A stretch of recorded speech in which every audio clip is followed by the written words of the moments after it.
started by few individuals across industry and academia to educate students on basic concepts in different subjects and career opportunities.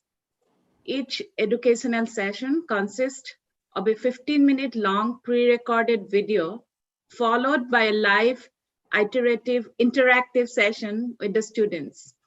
We started on February 21st, 2021 and hosted 5 lectures on economics, chemistry, and physics.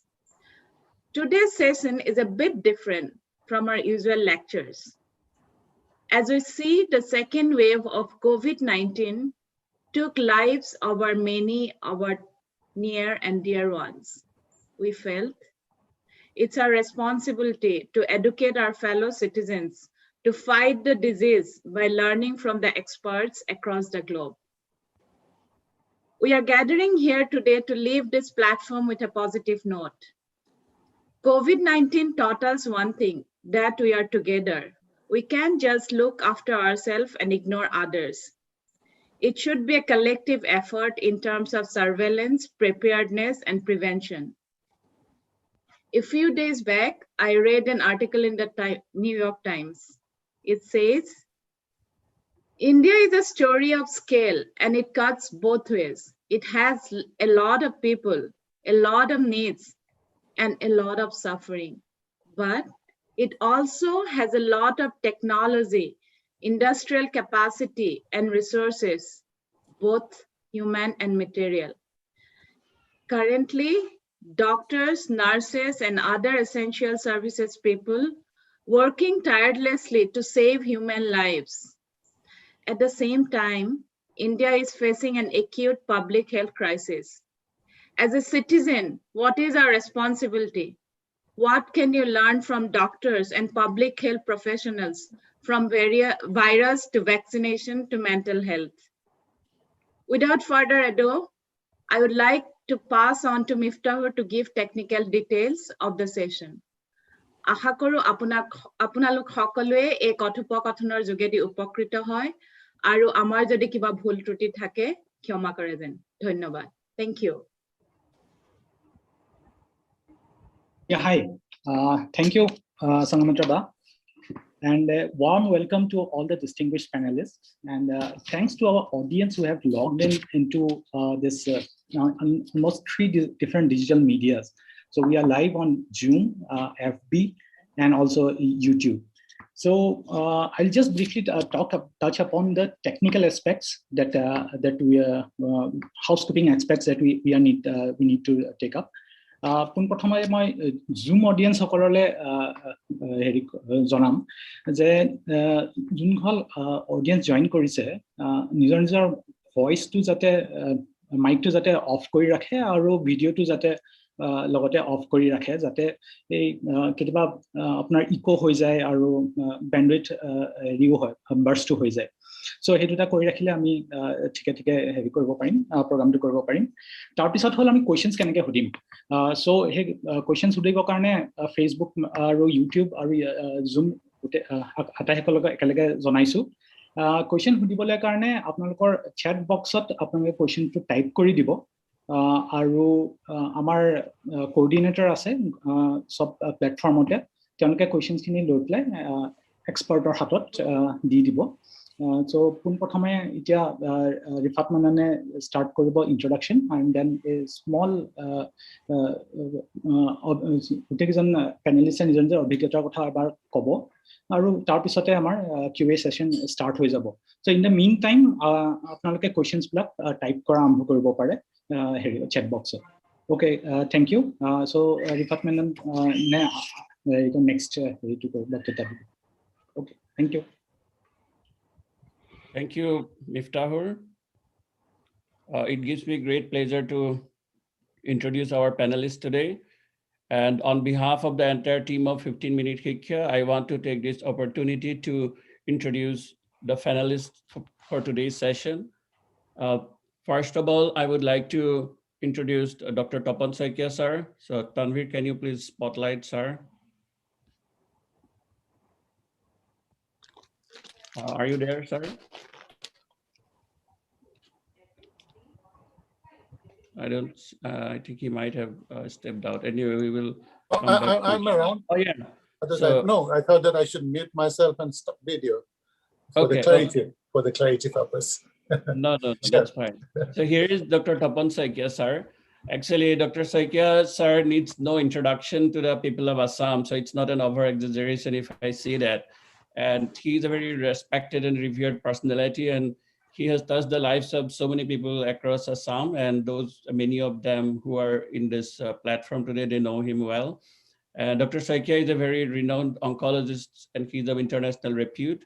And he serves currently as the head of medical oncology and research director at Prince Ali Khan Hospital in Mumbai in India. So thank you, Dr. Saikia, sir, for joining us today. Thank So you. next, It's really happy to be on this platform with you, so many of you. Thank you. Sir. Thank you. So next, I want to introduce Dr. Amy Repkiewicz. So Amy, are you there? Yeah, okay. So Dr. Repkiewicz has joined us from New York in the United States. So she's an associate professor of pathology at New York's NYU Long Island School of Medicine, and she's a prominent COVID researcher. So in the field of pathology, she has published quite a few papers in recent times in reputed medical journals on COVID. So her experience and expertise and her perspective will definitely give us new insights on how we deal with this pandemic. So thank you, Dr. Repkiewicz, for joining us today. Thank you so much for having me. Thank you. Next, we are really very lucky to have with us Dr. Manas Pratim Barua. So thank you, Dr. Barua, for joining us today. So, are you seeing him? Not sure. Okay. So actually, Dr. Barua is a renowned endocrinologist, and also he's the director of Excel Care Hospitals in Guwahati, Assam. And Excel Care is one of the premier healthcare centers in the city. So he has been at the forefront of COVID care, and he has been actively involved in managing patients in their multi-specialty hospitals since the beginning of the pandemic. And especially, it is a very stressful time for you. Thank you so much that you could find some time to join us today. Thanks a lot. Thank you, Rifat, for including me. It's a pleasure to be here. Thank you so much. Next panelist that I want to introduce is Dr. Soumitra Bhuyan. Soumitra, are you here? Could you join? Yes, I am here. Let me, should I put it? Okay. You can put your video on. You know, I am in a video. Hi. Oh, nice. Yeah. We can see you now. So Dr. Soumitra Bhuyan, he has also joined us from New Jersey in the USA today. So he's actually a health policy expert and serves as assistant professor of public policy at Rutgers University. He also serves as associate editor of BMJ Global Health. So his primary teaching and research interests include different chronic disease management and health information systems with an overarching emphasis on population health. So his expertise and his perspective on how this public policy and health policy has impacted the pandemic and what we can learn will be very important for us. Thank you, Dr. Bhuyan, for joining today. Thank you so much. So next, our fifth panelist is Dr. Gaurav Deka, who is a consultant psychotherapist, and he is also the founder director of Cognial Healers Academy in New Delhi. And Dr. Deka has been actively involved in creating mental health awareness in the wake of the pandemic. And I think Dr. Deka's perspective on how we are dealing with mental health and what are the care that we should take in the wake of the pandemic will be very educative for all of us. Thank you again, Dr. Deka. Thank you, Rifat, for inviting me and giving me this opportunity to speak to all the people and be a part of this. Thank you. Thank you. And it's really our privilege and a distinct honor to have you all for today's session.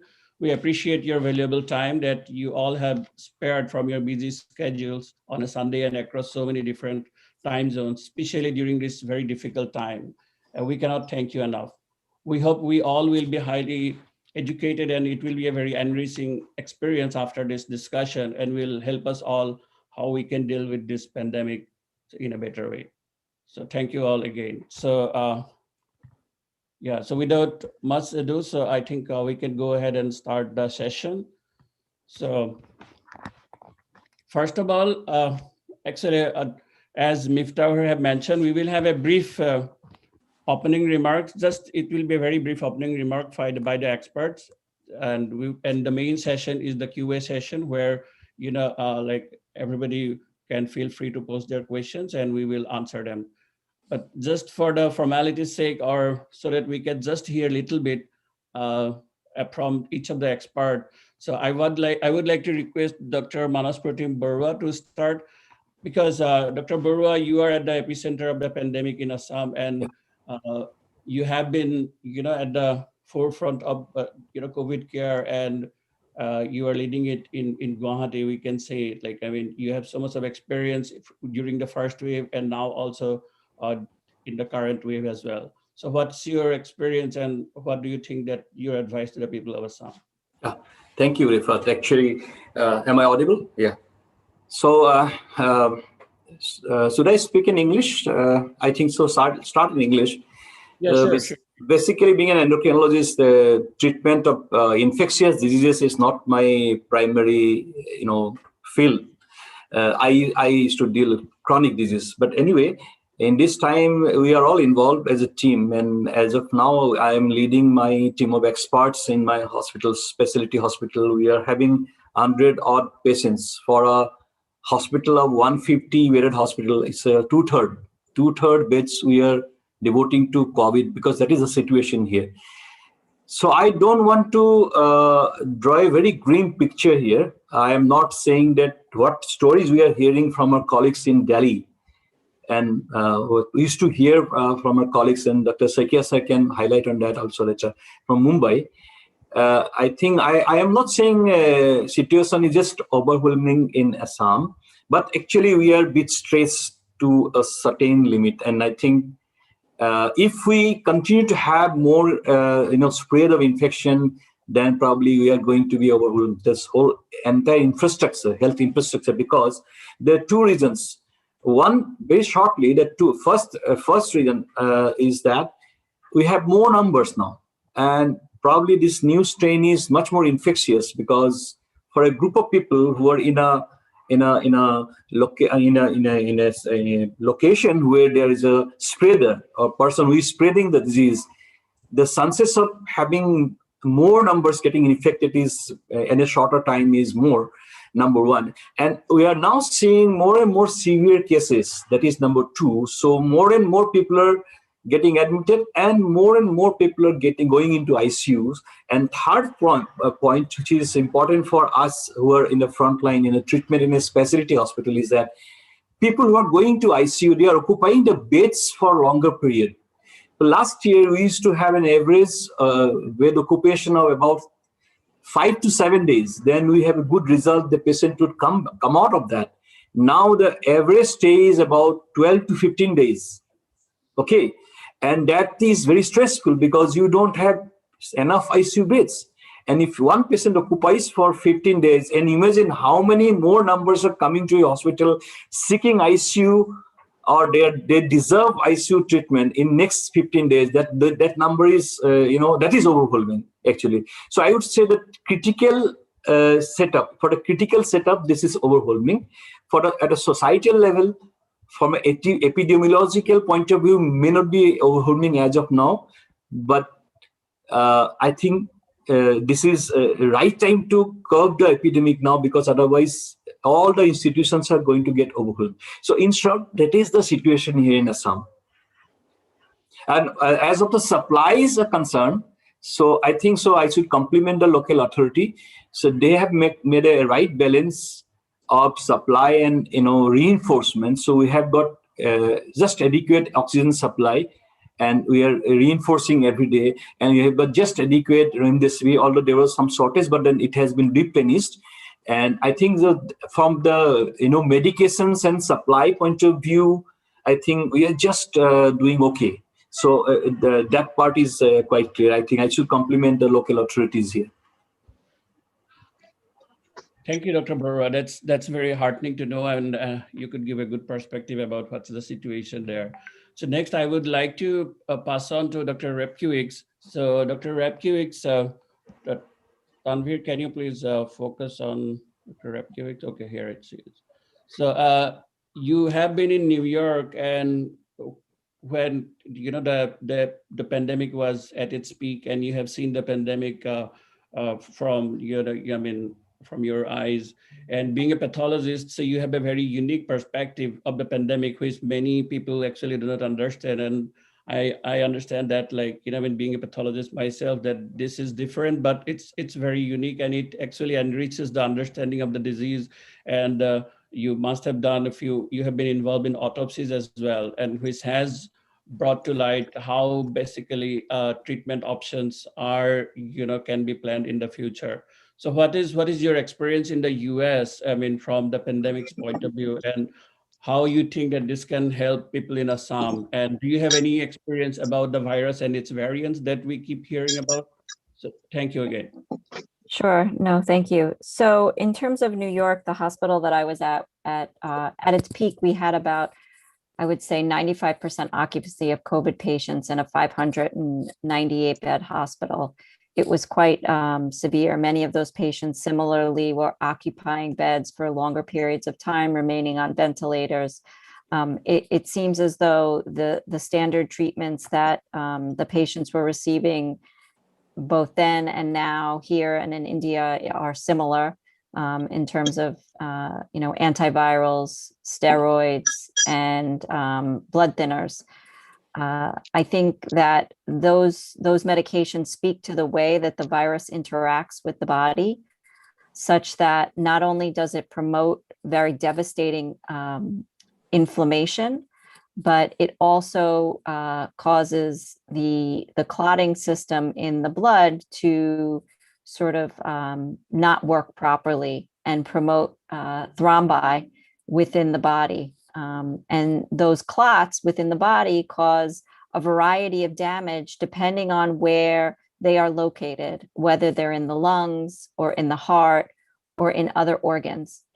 And that was part of the sort of the severe aspect of the disease that really caused an overwhelming fatal response in many patients. We still continue to see that, however, to a lesser degree. The second piece of the severe and fatal infections in COVID were related to the fact that the body seems to respond aggressively to the inflammation with scarring. And the scarring can occur in, again, whatever organ that is mainly affected by COVID. So you might have development of very severe scarring in the lungs that prevent patients from getting off of the ventilators in the amount of time that one would have expected, such as in the first wave. We're not exactly sure at this point the relationship to the variants. Most of the variants, and I should say that we expect viruses to mutate. Viruses would like the host, meaning the human, to remain alive so that it can propagate. And in trying to do that, the virus will mutate itself to become the most formidable that it can be. The viruses right now, the various mutants around there, are really at the point of high levels of concern. However, not at the point where we have to worry that they're causing much more severe disease. That's the current data. But this is an evolving process. Most of the mutations in the viruses that we're seeing, both in India, the United States, and Brazil, have a mutation in the way that the virus attaches to the cells in the body, the quote unquote spike protein. And many of the serious mutations, such as the mutation that's in India or the mutation that's in the United States and the Brazilian mutation, have significant mutations within that spike protein, allowing it to attach more sort of tightly to that protein, and therefore result in more infectivity within the host. And that's our current knowledge right now. However, in the United States, we are sequencing, we're checking those variants. Every hospital is more or less required to check about 250 variants from patients, I would say about on a 2-week basis. So this is a constant evolving process, and hopefully we'll have more information soon. Thank you, Dr. Repkiewicz. These are very important information, and I think we will definitely benefit from this, especially about the genetic testing that you have mentioned. We will come to that later. Next, I would like to move on to Dr. Tapan Saikia, sir. So, Dr. Saikia, you have been dealing with cancer patients since the beginning of the pandemic, and they are such an important group of patients who really need to be taken care of despite the pandemic going on. And I am sure that there is additional stress of how to deal with these patients and how to keep them, of course, free from infection as well. So what's your perspective about how you have dealt with this situation? Thank you. Yeah, Rifat, first about the epidemiology, as Dr. Barua asked. In Mumbai, I think we have been two scenarios in 2020 and second wave in 2021. In 2020, country was not prepared. Lockdown happened suddenly on 23rd, 24th of March. And in our hospital, the first patient was an oncology patient with COVID, a case of diffuse large cell lymphoma. He received his 6th cycle of chemoimmunotherapy, and a few days later, he came back with fever, weakness, diagnosed to have COVID-19. He was shifted to another infectious disease hospital. Country wasn't ready, and the patient passed away there due to cardiac complications. Those are very early days, and the hospital chief was a little upset. He called me up that, how did it happen? Because he just became the chief of the task force in the Maharashtra state, and he thought that no one should suffer in his hospital. I said, wait for 3 days. He will be one of the victims. Unfortunately or fortunately, he became the victim. A couple of weeks later, he recovered. And then he came back and told me, you are right. So after that, that's why epidemiology last year in Mumbai or India as a whole used to be people from the lower socioeconomic strata. And they went across the country, and scenario changed by end of December, January. And this wave that started in Feb, again, people were not ready. People were opening up. And what we're getting to see, it's the socioeconomic scenario has changed completely. It's happening in the people with those who are well-to-do, people, those who are in apartment houses, high-rises, where people are getting together for party, different kinds of parties. They're going out, they're having wedding ceremonies, other functions, etc. So it seems the scenario is different. Whether it's the same variant, we are not yet sure. Epidemiology work is on. Mumbai, I think Mumbai learned its lesson last year. It was really overwhelming. This time number was huge, but Mumbai was relatively well prepared, the administration, because they did not demolish most of the facilities that were available in the hospitals. As Dr. Amy said, majority of the hospital beds were occupied by the oncology, COVID patients, 80% and more. And those beds were still available. And the oxygen, which was necessary, available. Remdesivir wasn't a great difficulty, particularly in our hospital, because our chief, who was here, still remains the chief of task force, but he left our institute and joined another. So at this moment of time, yes, ICU is full, but getting a bed in Mumbai doesn't seem to be very difficult. Mortality, those who go into ICU still remains high. And people working there, the doctors and the nurses, over 90% of them became positive for COVID because they have been working there day in, day out.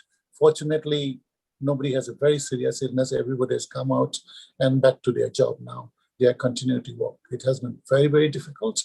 And but every day I see, the smiling eyes. I can't see their faces, but that's fine. Then coming to cancer, it's a unique disease, COVID or non-COVID. And a cancer, because can be diagnosed, treated, and followed up only very specialized institutions.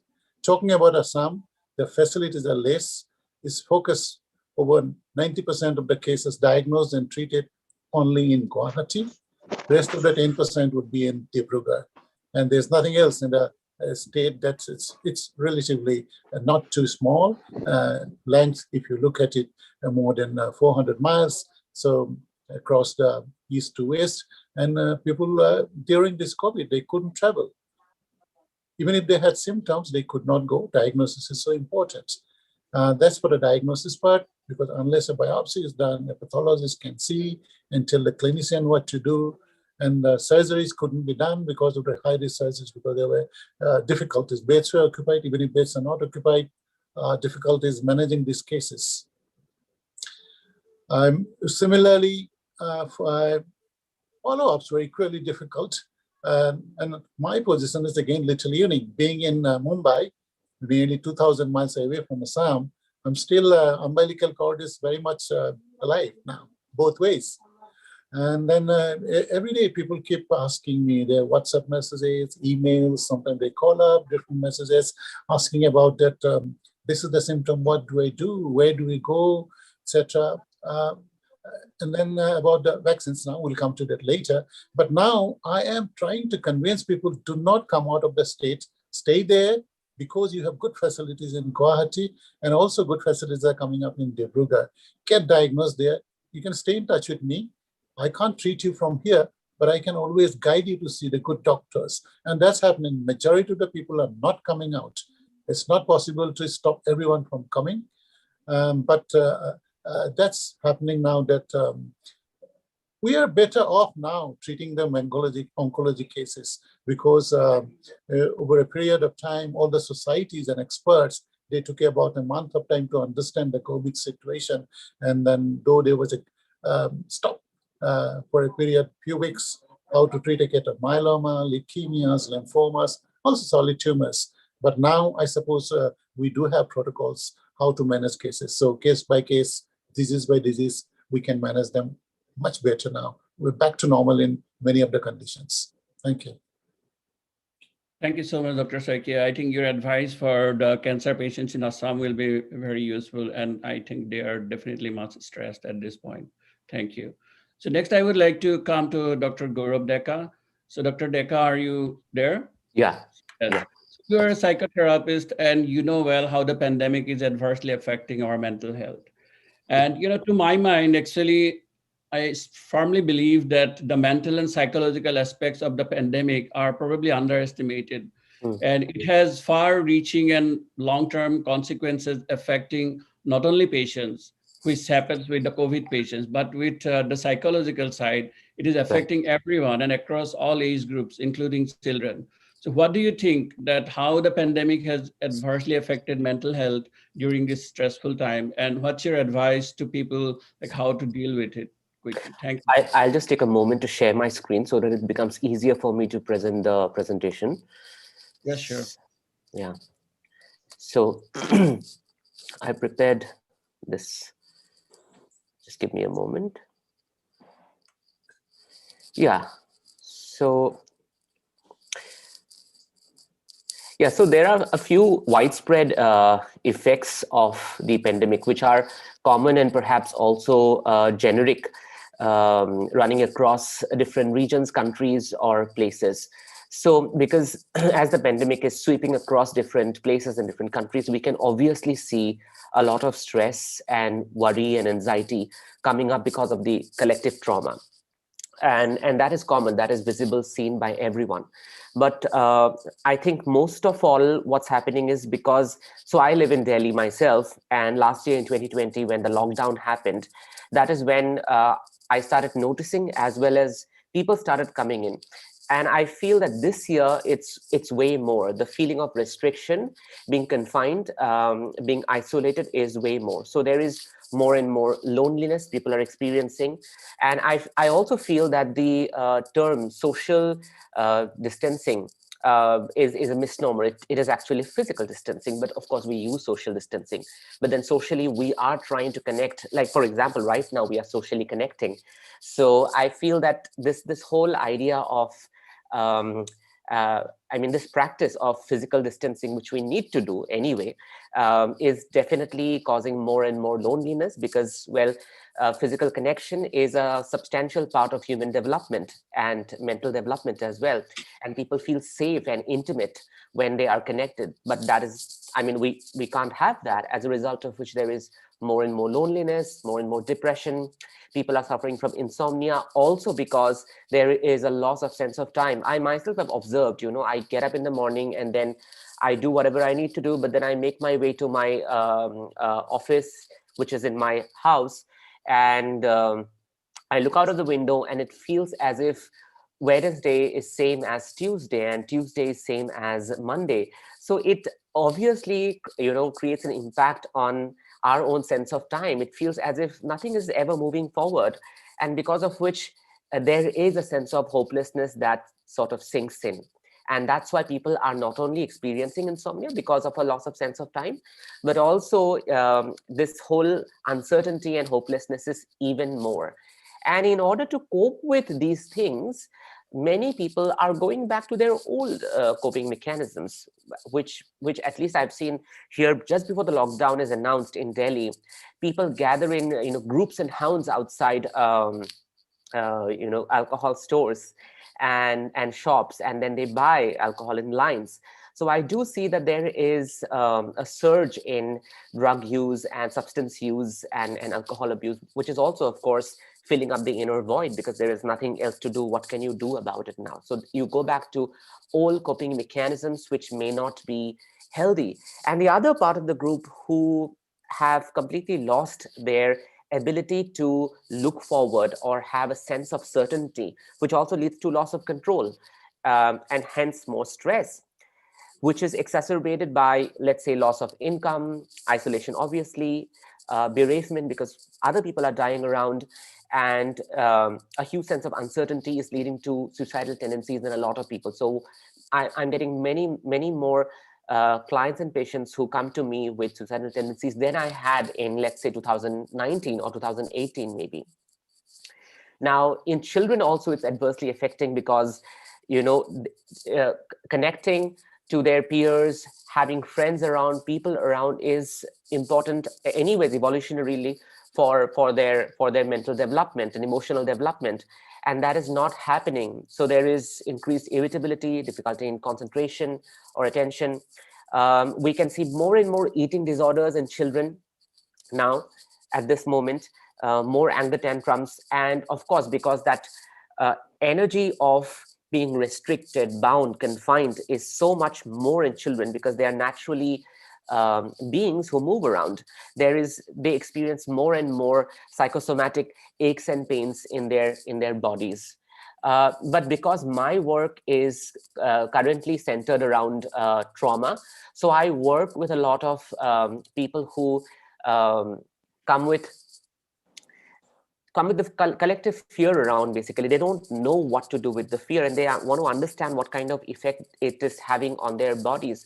So body chemistry and physiology also gets affected by fear. We all know, I mean, the experts here all know, but this is for the audience, basically, who may not know that there is a secret language of fear as well.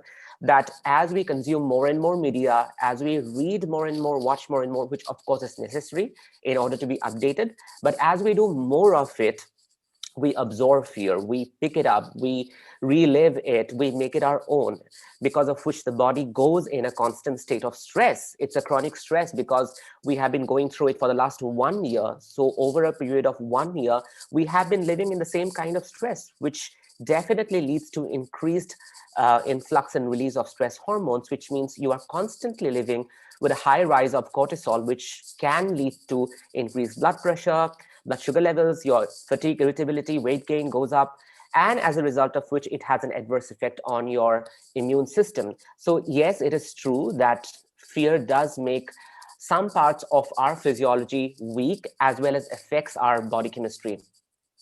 So I usually tell people that when you, these are very simple methods, though of course every individual is unique, at least in my practice, and I try to reach them one by one by understanding their personal history or developmental history or past traumas which may have found surfacing during this time. But I do tell people that why don't you write down what you can control and what you cannot control. For example, you can control that you can wear a mask, but you cannot control whether the person, in your neighborhood, whether he or she is wearing a mask or not. You can control that you may want to step away from the other person and stay apart, but you cannot control if other groups are, gathering outside. So write down what you can control and what you cannot control. That will give you at least a sense of sense of being and sense of control.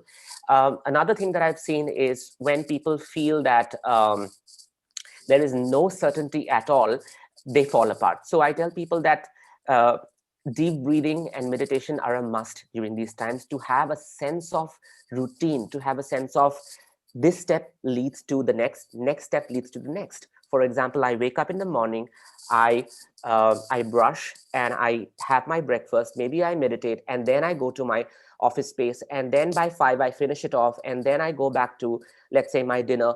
The point is you are dividing your day and it's not falling apart, it's not spilling. So in order to have some sense of boundary around your daily activities, you have to include meditation as well as physical exercising and setting boundaries even in your workspace. You need to have a separate workspace. You can't work, on your computer, on your laptop, sitting in your bedroom. Even if you have less space in your house, you still need to have some sense of boundary so that you can leave it, let it go, towards your late afternoon or maybe towards your evening, and make space for something else. Make space for your dinner in another part of the room or another part of the house. So develop a routine, because if there is no routine, anyways, there is loss of sense of time. So if you don't have a routine, you will have more loss of sense of time, and hence everything is going to fall apart. And of course, limit your media consumption. And during stressful time, you of course want to have more calorific diet, and you want to have more carbs. You have to be careful with that, because that is going to lead to more and more inflammation, and hence it is going to cause more adverse effects on your mood, because we know what junk food or what high calorific diet has on our mood levels. So these are a few simple points I would want to put across in my opening remark. So thank you. Dr. Deka, I think these are really useful advice for people how to deal with stress. Next, I would move to Dr. Bhuya. So Dr. Bhuya, you are a public policy expert, and you have been dealing with healthcare policies, of course, I mean, in so many different illnesses, and now in the wake of the pandemic also, you have seen that public policy or healthcare policy has really been so much important, probably like, something which was probably not much realized till today. So what is your opinion about healthcare policy, what you have experienced in the wake of the pandemic, and what do you think the lessons that we have learned and how we can apply this in dealing with the future situations? Thank you. So thank you, Dr. Manan. What lessons we have learned, or what lesson actually we did not learn from the previous experiences. So thank you, Dr. Deka. I really appreciated your comment. The last slide. I'm going to follow some of that for myself as well. So thank you for that. And also, I cannot miss this opportunity to thank Dr. Tapan Soikia. Actually, 2 years back, I lost my brother to pancreatic cancer, and Dr. Soikia was treating him, or one of his physicians, and before he passed away, he told me that you have treated him with dignity, with respect, and you have done everything you could have done for him. So I really want to thank you from the bottom of my heart. And on behalf of many Assamese cancer patients, they go to Mumbai for some hope. You have been outstanding. Thank you for that. So as Dr. Manan said, I am actually a public policy professor. I work in health policy. My job, as a part of my work, I teach how we can actually keep our patients outside the four walls of the hospital. Hospital is a place we really do not want to see our patient. At least in the US, we spend about the 17% of the GDP in healthcare. And it is not sustainable as a country. And I'm going to talk a little bit about the Indian perspective and how much we do spend in India and why it's very important. But the focus of my class and my research has been how we can keep the patient population healthy outside the four walls of the hospital, how we can take preventative measure to make sure that we catch some of those serious illnesses before they even appear and can treat them or prolong their life and improve quality of life. So I, as with Professor Repkiewicz, I am in New Jersey. So New Jersey was the epicenter of COVID last year, actually. So right after outbreak happened in Wuhan, China, then it moved to Italy.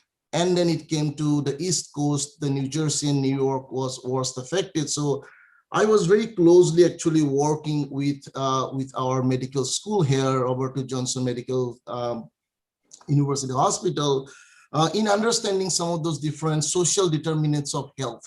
And the data are, we have so much data to prove right now that certain group of population, specifically the African American and Hispanic population, they actually significantly higher number of the patient died in COVID-19 as compared to a non-Hispanic white population. So there certainly there was something to do with the social determinants of health in terms of access to care, access to testing, access to healthcare, and so on.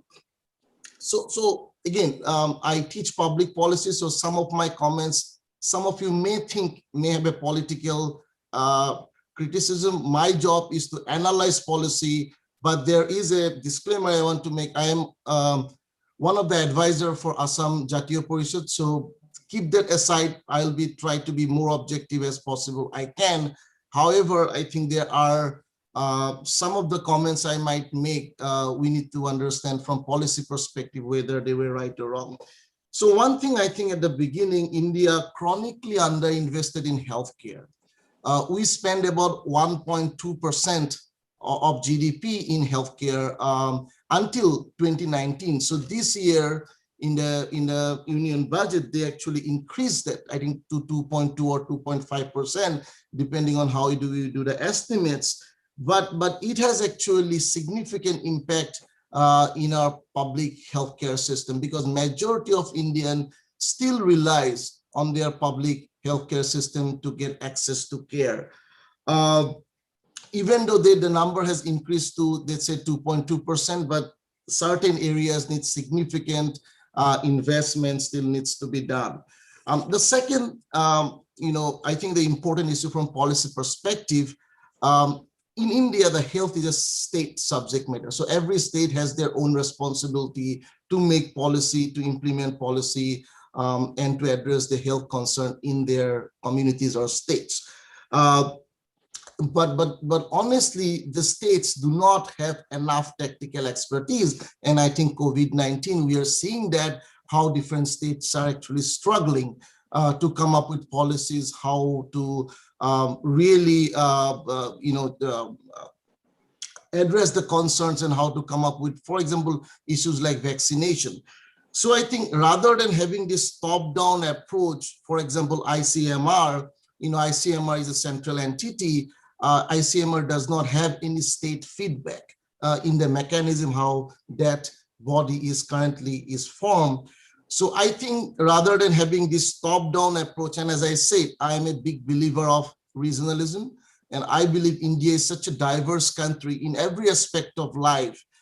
You really cannot have a top-down approach from the center and say that every state needs to do a certain things. That I think really does not work, and it is not very different when it comes to the health policies. I think we need to really focus on how we can engage states in their policy making and setting up national priorities, and the center must hear the concerns of the states in order to how they can strengthen their public health system and what can be done on that. The third important, I think, point I'm trying to make, we hear politicians using the terms biggest, grandest. Those are the word they use when they talk about the certain health policies. So I think we need to go beyond that superficial use of those terms to really understand what is the effect of a certain policy on outcomes. Is it improving the longevity of the people? Is it improving access to care? Is it reducing readmission? Certain things like that, I think we really as a society need to go into a direction where we can really try to understand these issues more in depth rather than really going and talking about it from a more superficial angle. When the pandemic was rampant in New Jersey, I actually wrote 2 op-eds in American newspaper. One op-ed was, the title was "People Die If You Don't Have a Clear, Unified Message About the Pandemic or About the Virus." My article was about the different views provided by Dr. Anthony Fauci and then provided by the then President Donald Trump. And these have real world consequences, because once we have these mixed messages going out to the public, a certain group of population follow one or other. And when these mixed messages go, it actually confuses the public or the population, and that might have dire consequences. And this is, we actually observe the very same phenomenon what happened in India as well. Specifically in Assam, there was a very well-known incident when the health minister talked about the COVID pandemic and said there is no COVID at that point and people don't have to wear masks. So the point here is this kind of mixed messaging has real life consequences. People follow these political leaders, and we need to be more careful how we communicate. This is kind of risk communication during a pandemic. You can be the either side of the political aisle. That's a no question on that. But during a pandemic, there's a certain set of principles you need to follow, and then there is no other alternative to that. And I strongly believe the US suffered this huge death from COVID-19 because of the lack of political leadership in 2020. And so, in the second article I wrote, the article was about, some of the Asian countries, Singapore, South Korea, Taiwan, they successfully, yes, I see you, Mark, you are raising your hand. They successfully controlled the outbreak of the virus, right? And how we can really learn from these countries and put this structure in place to make sure we don't repeat those mistakes that were done by the other countries. So I think, for example, if I go back to India, India has enough time to understand what was happening. There was scientists who was telling that the mutation might occur. We really struggle with number of healthcare providers per capita. If you really see that, India struggles significantly. Those were very early indicators. We need to be well prepared, and this might actually come. And that is more disappointing, despite of knowing so much thing from a lot of other countries, how they failed, for example, in the US, or how they succeed, some of the other Asian countries.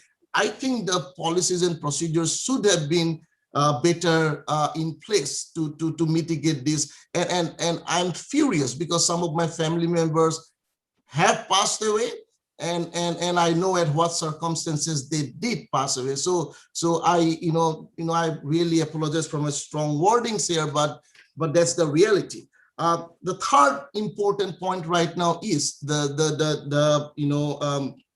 whatever in India is happening, that the genetic understanding of the variants.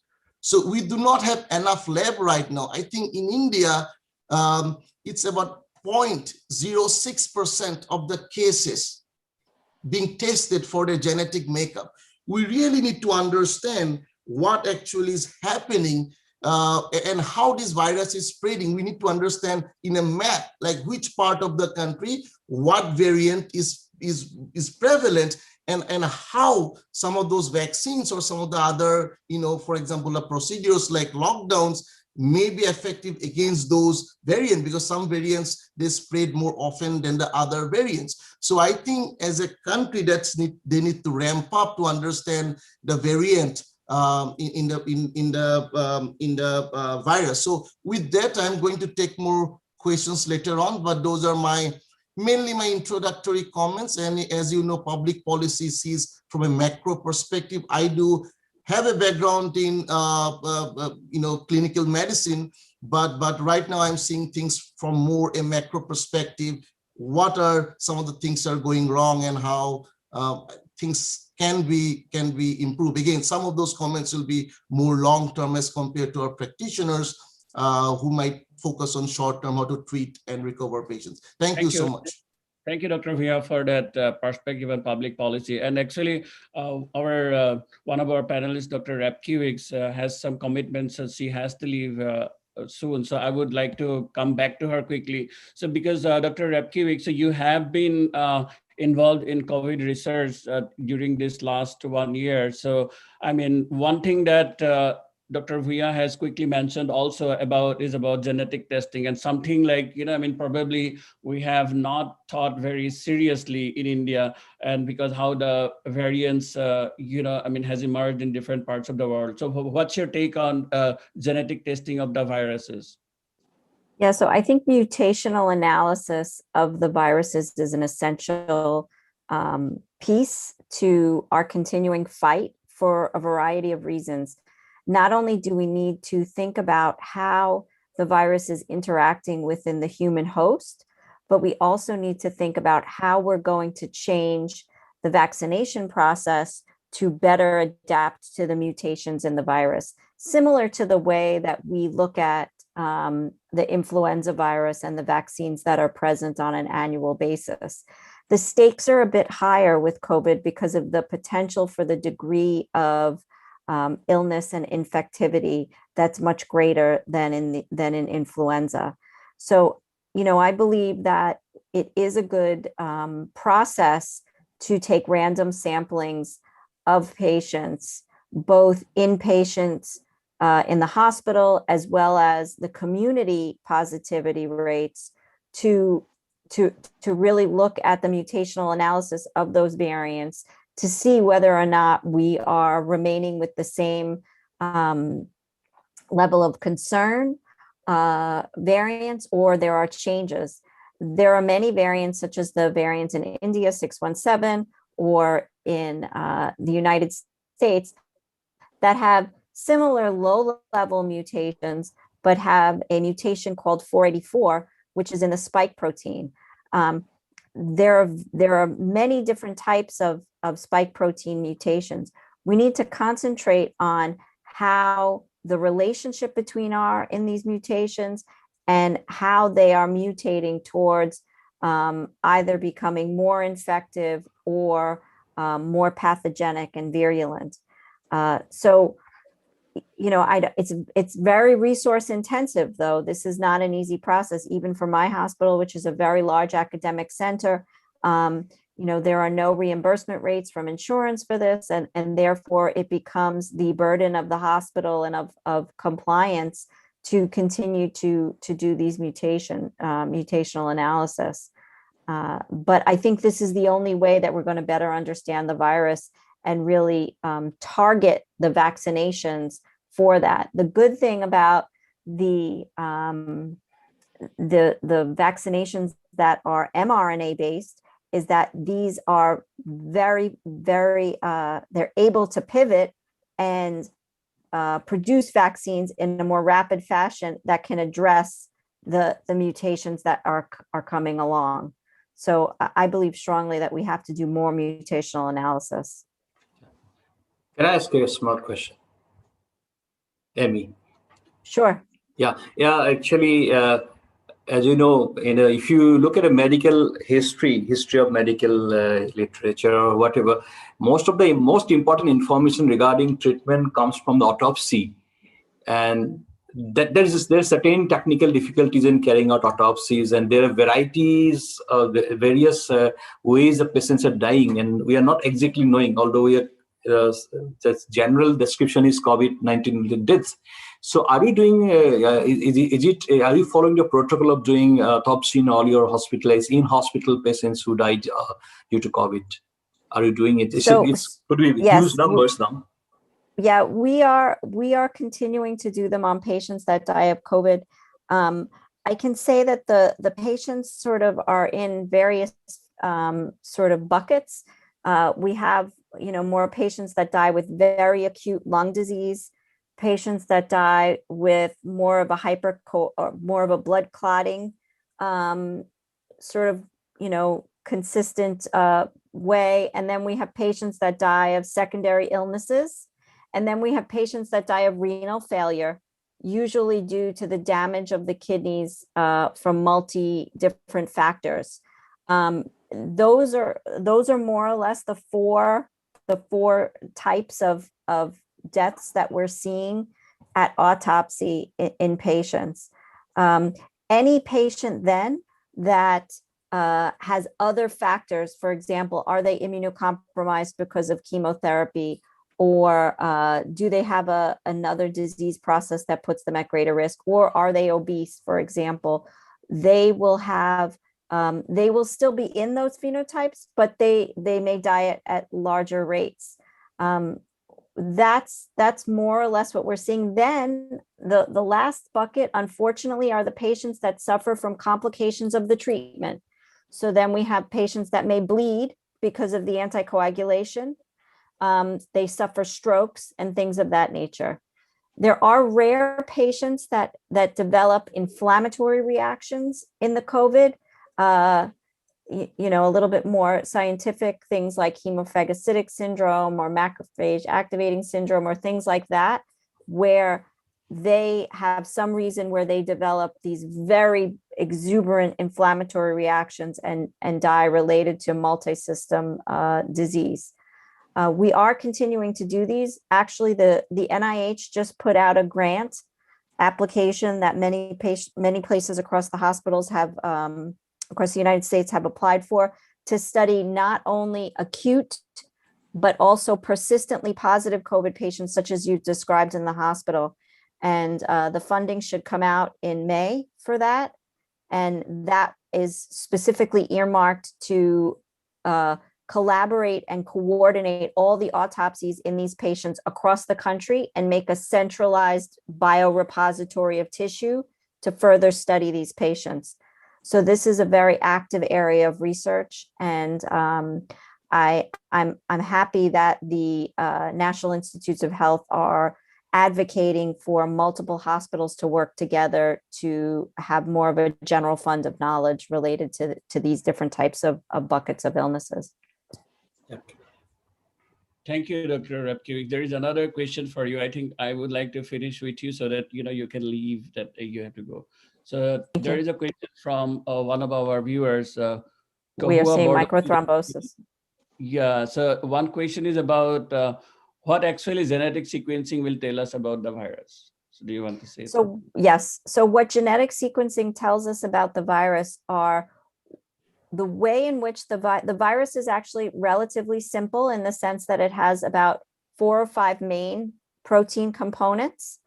And the genetic sequencing tells us which of those protein components are changing and how that change affects the way the virus interacts with the human host. So is it attaching to the cells stronger and better? Is it attaching to the same cells, different cells in the body? Is it causing a greater ability for it to multiply within the body and then spread faster? Or is it attacking different areas of the body in a different way? So we will only know that if we look at the mutations in those viruses from a variety of people.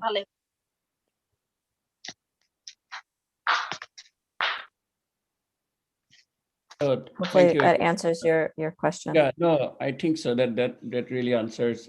There is another question for Dr. Repkiewicz. This is from Sanjeev Sharma. So the question is, we are seeing significant microthrombosis causing pulmonary fibrosis, which is not a cause of immediate death, or will it lead to considerable long-term morbidity?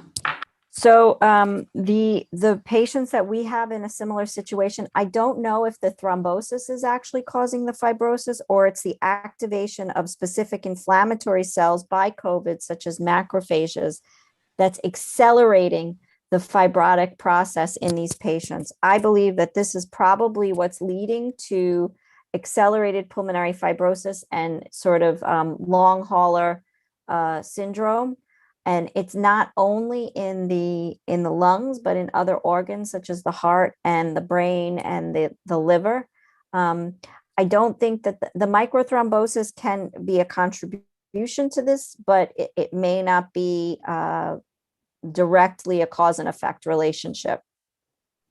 Right. There is another question, like just a little more basic, coming from one of the viewers, is that like we keep hearing about rapid antigen test and RT-PCR test, and being a pathologist, can you quickly say something for the patients or for the general public?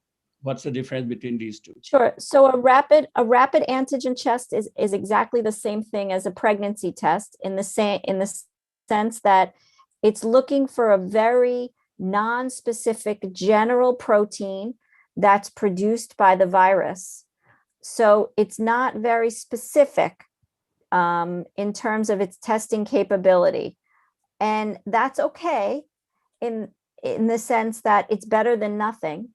And if you have a very large number of virus in your body, the test will become positive. The problem with those tests is that sometimes they miss the patients that are still positive but don't have quite as much virus in their body. This is happening specifically in patients such as children or younger patients that may test negative. It may have to do with the way they carry the virus, where they are in their life cycle, and the testing methodology with antigen testing. The PCR virus is much more sensitive and specific to the COVID-19. It still does rely on a very good capture of the virus with the implements such as the nasopharyngeal test.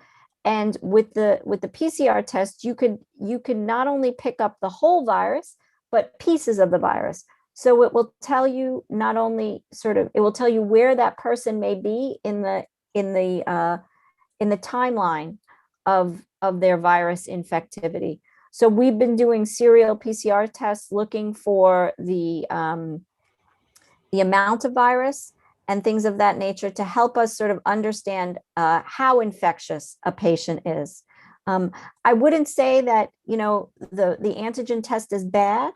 It's just that it's not as sensitive, and you have to be cautious in interpreting that test in various populations. But if that's the only test that you have, then you should use it wisely, but still have common sense. And if a patient appears to be, may fit the profile of COVID and their antigen testing is negative, you should follow up to get a PCR test on that patient. Yeah, Amy, you can also highlight on the false positiveness in the late phase of the infection, like when the active infection phase is over, you still have RT-PCR positive. Sometimes a lot of lay people are confused and they're saying the patient is still positive. Why are you discharging us? But as clinicians, we discharge after 12 or 13 days, but then it could still be positive. You can highlight on that because it picks up the dead virus proteins also. Correct. So what happens is that the virus breaks apart into little pieces, and the PCR will still detect those little pieces as being positive, even though they really don't have the capability of infecting another person, even when coughed or breathed on someone else. So a person can remain positive for quite some time after having a very active infection with PCR. It is a positive. It's not necessarily a false positive. It is positive. But the degree for that patient in 10, 20, 30 days after their initial infection to infect someone else is extremely low to none. And so, you have to, again, use your common sense to interpret where in their timeline of illness the PCR test is positive. And, but these are the tools that we have. And so you can't think about the results just in one way in a vacuum. You have to use common sense to interpret the results overall. I think it will not be out of context referred to know a little bit about the antibody testing, which is now available in our part. I mean, in India, a lot of people are doing it. So you can highlight on the late phase when the RT-PCR can still be positive, and how can antibody measurements help after 2 weeks or 3 weeks where IgG are coming? So what happens is usually about 10 days, a patient is able to relatively clear the virus. You might have some pieces of virus where your PCR test will remain positive. And in order to know that you sort of cleared that initial acute infection, you might do antibody testing.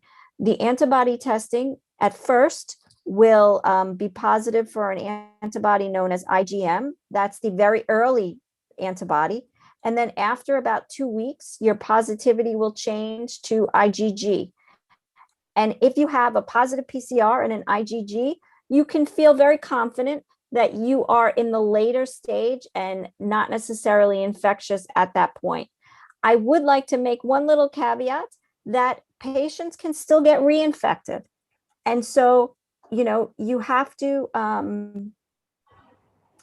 consider that as well, that it's not an impossibility to be reinfected with the virus, especially if you're immunocompromised or you don't mount, if your body doesn't produce proper amounts of antibodies to prevent you from getting the illness again. And everyone is different. And so there's not a single answer for sort of the general population. So you still need to remain vigilant and, wear your mask and social distance as appropriate, even in that phase, during that period of time. That would be my advice. Yeah. Right. No, thank you. So like what Dr. Barua has mentioned, and you brought it up. So my question would be in that line, what would be your advice to the medical professional regarding antibody testing? So like, because like in places in like India, the problem that we face is sometimes not in all places RT-PCR is available, right? Or only a few centers, like select centers, it can be done. Now, of course, it is being done at a more large scale level. But regarding antibody tests, do you think that we should? So the problem, right? So the thing with antibody test is that, there are different tests that test different antibodies. So for example, if you want to know if someone is vaccinated, you need to do an antibody test that specifically tests for the spike protein antibody. And not many places, even in the United States, not many places actually have the correct test to identify antibodies to the spike protein. The general antibody test that most places have, it's not clear if those antibodies are neutralizing or can actually kill the virus completely. So although it may tell you that a patient has been exposed to the virus, we don't know exactly at this point. We still don't know really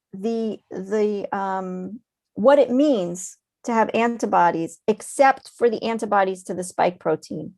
So if you have antibodies to the spike protein, that either means you are vaccinated, or for whatever reason your body were able to produce those antibodies to the spike protein.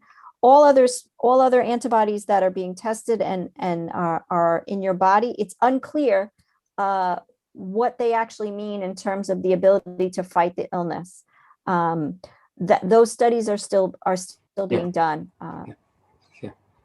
Yeah, I want to make 3 points, which is very important for public. The public shouldn't go for antibody tests themselves, number one. And antibody testing, antibody positivity doesn't mean that you should not adopt COVID appropriate behavior and just think that I am fantastic, I can do anything. That's not done. And third thing, it should be left to the clinicians who are following up the patients of COVID, sometimes for differential diagnosis of similar illnesses, whether they are doubting whether it is a reinfection or whether it is something else. So in those certain situations, let the clinicians decide.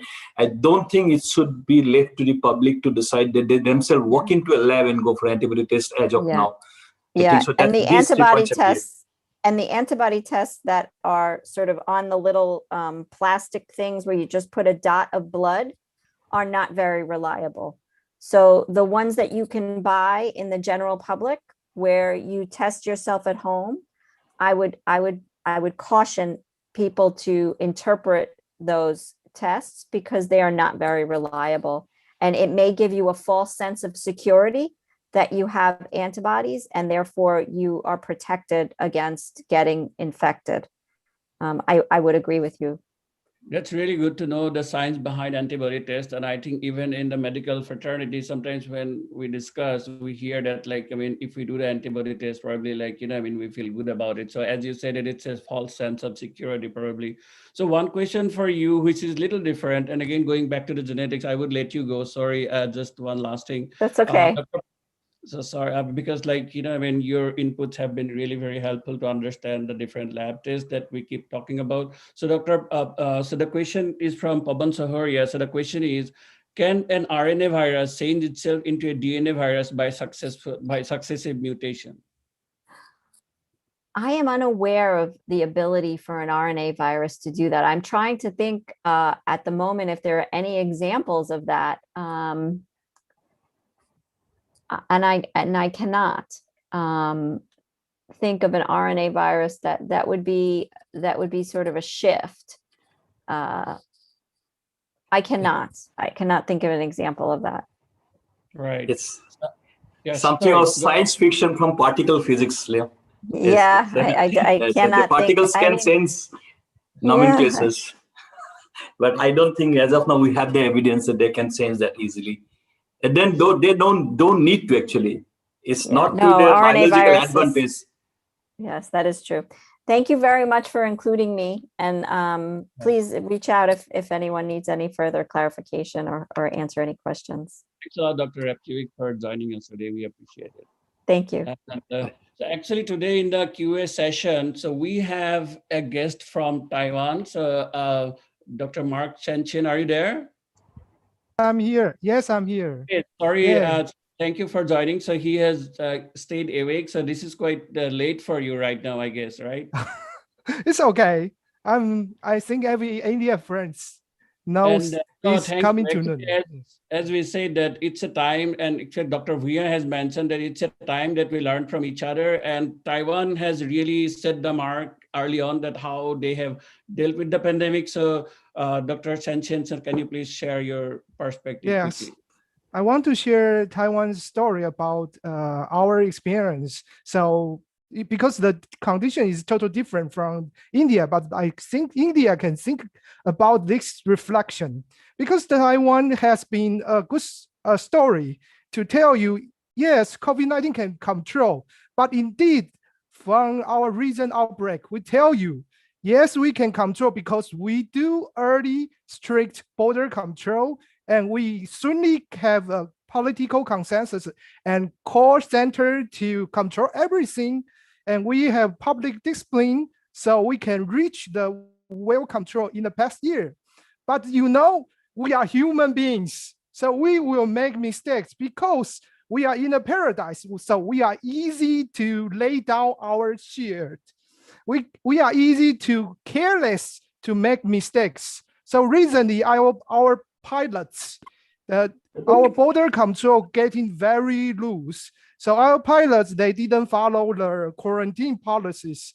So anyway, they spray the virus from UK to the community. Then we have small community infections. So in recent 2 weeks, we have new outbreaks. So now we do some, regional lockdown to control this outbreak.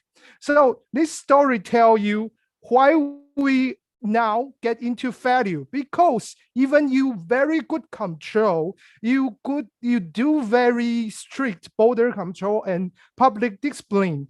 But if you have any leak, the virus can enter. So to reach the public vaccination is very important.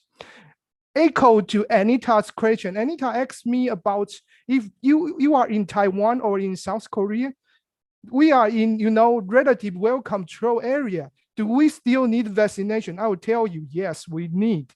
Because if we get any new outbreak or new variant attack, we cannot, if you didn't vaccinate it, you cannot be protected very well. Even the vaccination cannot cover the variants, but it still can reduce the fatality rate. So your symptom may be milder if you vaccinated. And if you care about the side effects, don't worry, you are in Taiwan. Every Taiwan people know you can get medical resources in very low pay. You don't need to afford a lot, and you are easy to access our medical resources. So if you are vaccinated, you worry about side effects, please go to ER and call for the medical support. We will very easy to recover you very well. So this story Taiwan story tell you, our vaccination very low, and generally all the Asia countries are less than 5% in population. So most of the Asian country is in a danger of the public herd immunity. So far we still need to do passive protection to the COVID-19. This is Taiwan story tell you. I think can reflect to India friends, because now you are in very high severity. but some of your area can think about after this surge of pandemic, how can protect your people? Thank you. This is really helpful, and as we have seen that we are all in it together, and we can learn from each other and be safe. So thank you again. I will go back to the questions group. So there are a lot of questions coming from the viewers. Sorry that we have not been able to cover all the questions. One question that is here, so this is coming about, this is from Rajiv. So what's the role of exercise, including lung and breathing exercise during the pandemic? So any one of our experts can take this question. Or Manasda, do you want to take this? Of course, if you keep your lungs healthy, that's definitely going to help you, and you're not going to lose anything.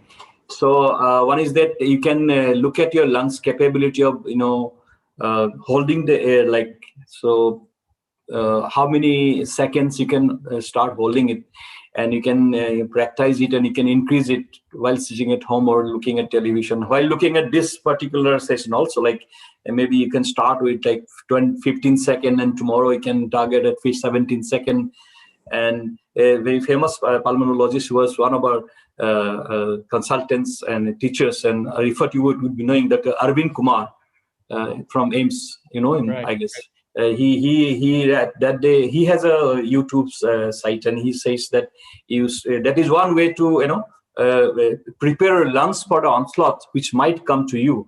So that is about prevention in yoga, proper yoga therapy, the good guidance for your general capability building, strengthening of muscles, especially respiratory muscles, and that's also that's quite helpful. Apart from that, in mild and moderate cases, we always advise something called awake proning, which is widely available in Google. If you Google it, you'll find it. There are beautiful pictures. And I have been, virtually treating many of my relatives spread across Delhi and Bangalore, because the situation is so worse that they cannot go to seek any doctor, and there is no hospital beds. And they had dropped their oxygen to 93, also 92, like that.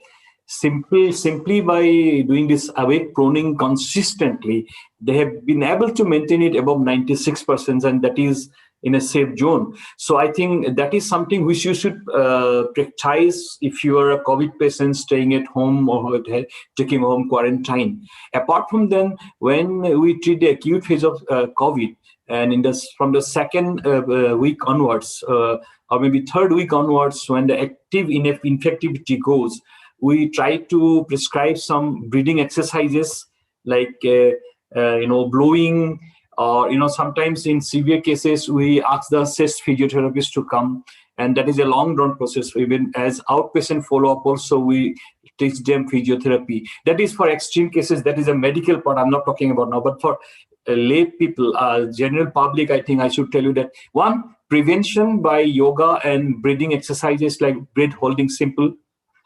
Two, that is primary prevention before you have COVID.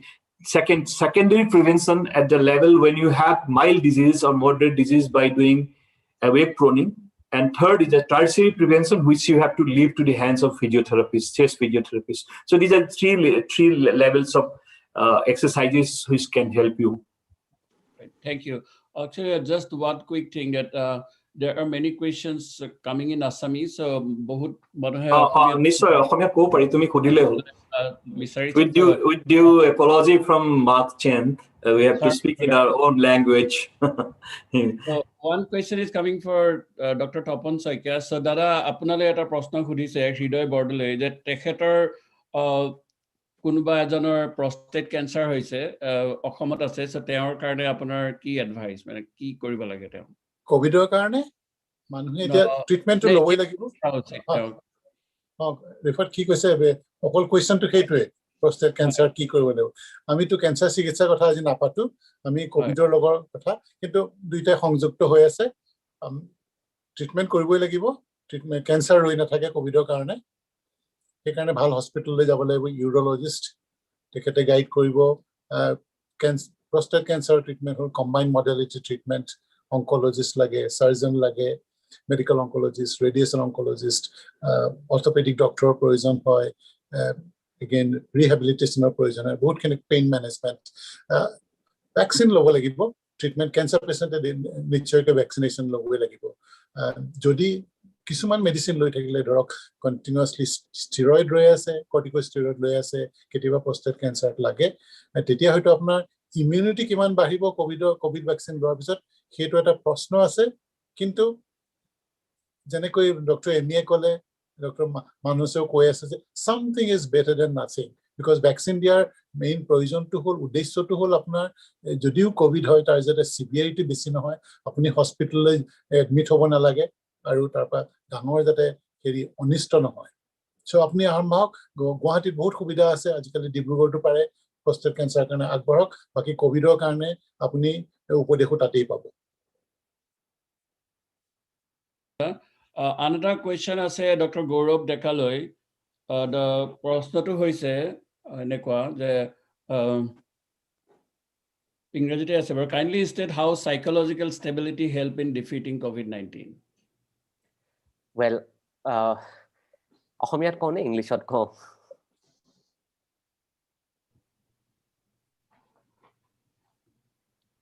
শুনা পাই আছে নে like can you hear me right. yeah.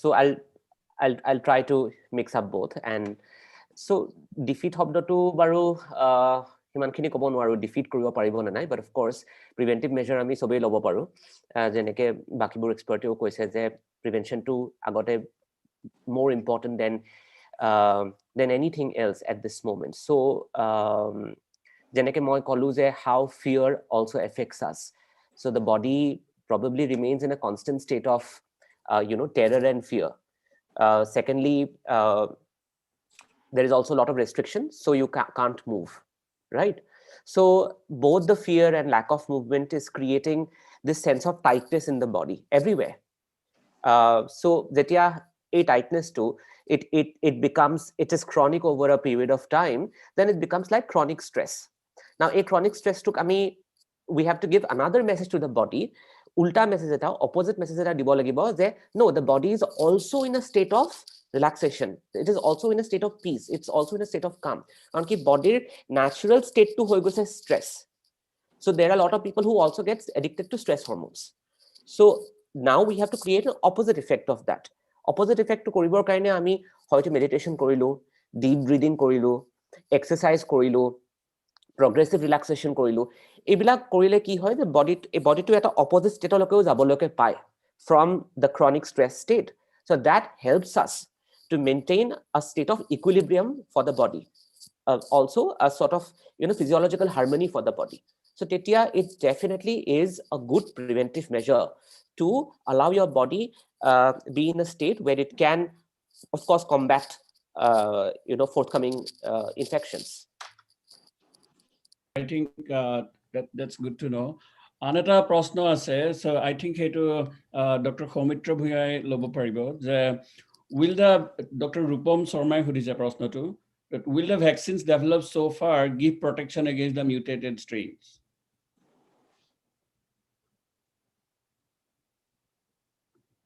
can you hear me yeah right so I think that is a very interesting question nonetheless to be honest there are scientific evidence out there they are actually offering for example I just want to put some context there so a few months ago I think the Bangladesh saw a spike in the number of infected cases and then from their genomic testing they found that it was B1351 that strain was discovered first in South Africa and the concern was that Covishield that is the AstraZeneca vaccine and majority of India also taking the vaccine that vaccine is not very effective against that particular strain so I think there are a lot of development going on right now and for that reason we need to know as Professor Amy was talking earlier the genetic makeup of this virus to make sure that the vaccine is effective. Recently, Covaxin actually, they announced the result that their vaccine or the vaccine Covaxin is effective against these new mutant. But again, as long as the virus is in the population, it will continuously mutate. Honestly, at this point, we really don't know. So far, yes. Majority of them, but it depends on a mutant as well. So I don't think so anybody at this point can certainly tell you that for example, we know a few people, they took the Pfizer vaccine in the US, and then basically they traveled to India, got the infection, and they passed away. And again, there is no clarity there whether Pfizer or Moderna, those are the two vaccines they're given in the US, are actually effective against the mutant. They are kind of prevalent right now in India. But having said that, one thing I like to add, I think the Dr. Manas was talking earlier, we need to have a better database to understand how people are reacting after they have received the vaccine. I'm giving you an example. One of my uncle from my wife's side, he actually, we don't know what happened. He almost suddenly passed away after almost 10 days after he has taken the vaccine. And again, vaccine are effective in protecting us against COVID-19. There's no question on that. But in certain people, we might have some adverse reaction, for example, blood clotting or some other thing, but we need to understand that why this is happening, and then who are the people who are most likely to having these reactions, because the future policy really can be implemented based on those findings. And as far as I know, the autopsy was not done on my uncle who passed away 2 weeks back.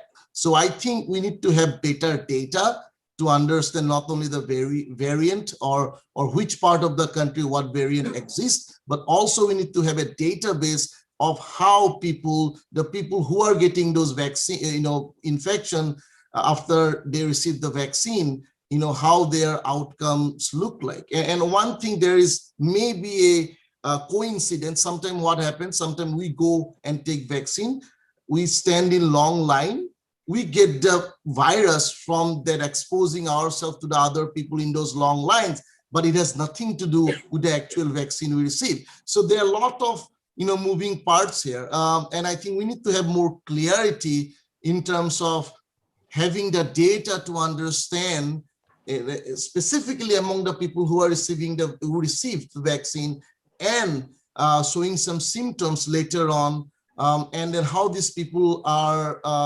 different in terms of their gender, age, different socio-demographic factors as well. So I think that infrastructure is lacking to some extent to track these patients who are showing severe symptoms after they have received the vaccine. I think that's an area I strongly believe we need to focus on to really, and also it can address another question of the vaccine hesitance. And it is not surprising. In the US, it's the same thing. We actually did a big study, a population-based survey. Recently, I got the data. And back to you, Gaurav, we also seeing a lot of people having psychological distress. And I cannot disclose the number exactly, but the percentage is significantly greater than pre-COVID, and a lot of people are also using, they're falling into substance abuse, mainly alcohol and smoking. I think those, issues will be still very relevant in the Indian context as well. But again, back to the point about the vaccine, I think we need the data also to structure our public health messaging that really vaccine is helping, vaccine is not harming. And a lot of people, let me tell you, including my mother, very hesitant about taking the vaccine. And not only my mother, about 40% of the healthcare providers are reluctant to take the vaccine at this point. And there are many reasons, maybe some good reasons they have, don't get me wrong, but we need to address that, or else I think India will run out of healthcare providers. That is only my concern at this point, because they are stressed for last 1 year. And now this is second wave is really hurting them. a lot of people who have MBBS degree, maybe they're studying for their MD. And yesterday I heard one of the policymakers was suggesting, give them a credit for community work if they work for 1 year in the COVID hospital. But where are the seats to go? They will get in an MD. So they're basically really the question about building the infrastructure and how to increase the capacity of the healthcare system. But I think that data after vaccination is need of the hour. I think we need to get that done, or else we may not able to remove the hesitancy we have right now among the public about the vaccine. Thank you, Dr. Bhaiya. That's very important that you said. And No. I have, oh, sorry, go ahead, Dr. Barba. So this is a public forum, and this is not a scientific forum. So I think whatever we say has to, it has got long, huge bearing on our audience, and this is going to spread. So we have to give a clear message now. Yes, in science, there is always doubt. There are always doubts. Regarding vaccine is also, it's an output of science, so there will be doubts. But as a policy, if we have something to save our people, even if you say 90%, 80%, I think vaccine is the best option now. And vaccine is the best option, don't get me wrong. Hands down, that's the number that is one. the There's first no thing. other way.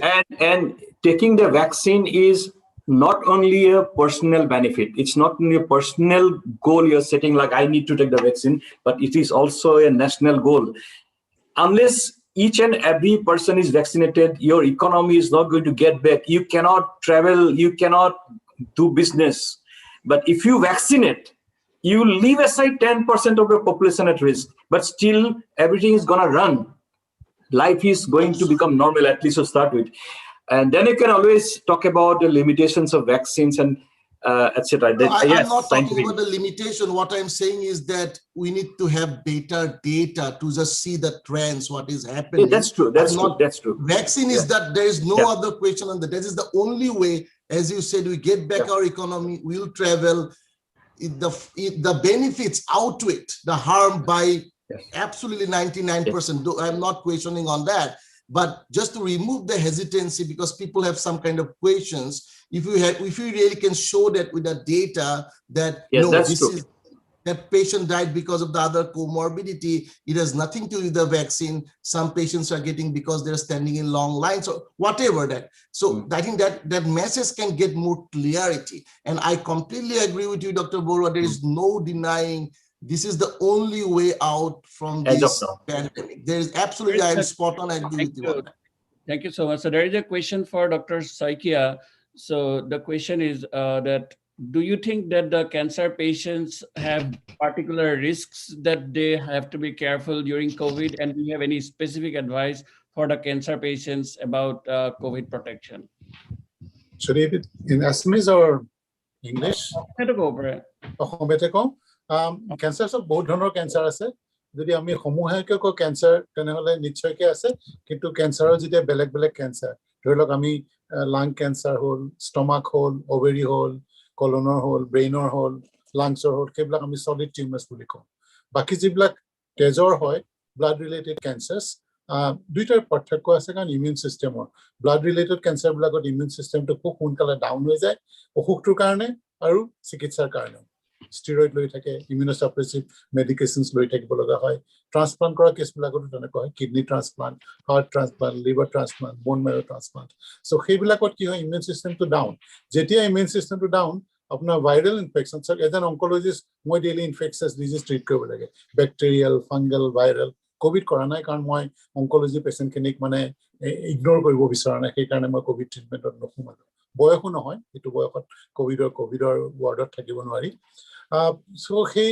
তেতিয়া হলে আটাইবিলাক cancer patient যিবিলাকে actively treatment লৈ আছে তেওঁলোকৰ হয়তো immune সিস্টেমটো বেছি down ট্ৰিটমেন্টৰ কাৰণে সাৰ্জাৰি হওক ৰেডিয়েশন হওক কেমোথেৰাপি হওক বায়োলজিক্যাল ট্ৰিটমেন্ট শেষ হোৱাৰ পিছত যিবিলাকৰ 5-6 বছৰ উপলি গল বেছিভাগৰ ইমিউন সিস্টেমটো নৰ্মেললৈ আহিলে কিন্তু ব্লাড ৰিলেটেড ক্যান্সাৰত সেইটো তেতিয়াও বহুত দিনলৈ ডাউন হৈ থাকিব পাৰে ভ্যাকচিন ললে সেইটো এটা প্ৰশ্ন আহিছে এতিয়া solid tumor বিলাকত চাইছে যে ভ্যাকচিন দিয়াৰ পিছত ইমিউনিটি কিমান বাঢ়িছে এটো ৰিসাৰ্চ হৈ আছে গোটেই আনসাৰ বিলাক এতিয়া অহা নাই কাৰণ যোৱা 2 মাহতে পাবলিকেশনছ বিলাক হৈছে কিন্তু ব্লাড ৰিলেটেড ক্যান্সাৰ বিলাকত ভ্যাকচিন হৈছে কিন্তু ধৰক 50 to 60% এফিকাসি কিন্তু সলিড টিউমাৰ আপোনাৰ বেলেগ টিউমাৰ বিলাকত যদি হৈছে নরমাল পপুলেশনৰ হৈছে বা অকমান কম হ'ব পাৰে কিন্তু যিহে নহওক ট্ৰিটমেন্ট লৈ থাকিলে ভ্যাকচিন লোৱা প্ৰয়োজন কিন্তু যদি আপোনাৰ ট্ৰান্সপ্লান্ট হৈছে বা খুব হাই ডোজ স্টেৰয়েড লৈ আছে খুব বেছি ইমিউনোসাপ্ৰেসিভ থেৰাপি লিম্ফোমা ৰিটুক্সিমেব দিছে সেইটো সময়ত আপোনাৰ ট্ৰিটিং ডক্টৰজনে ক'ব যে মেডিসিনটো এভয়েড কৰিব লাগে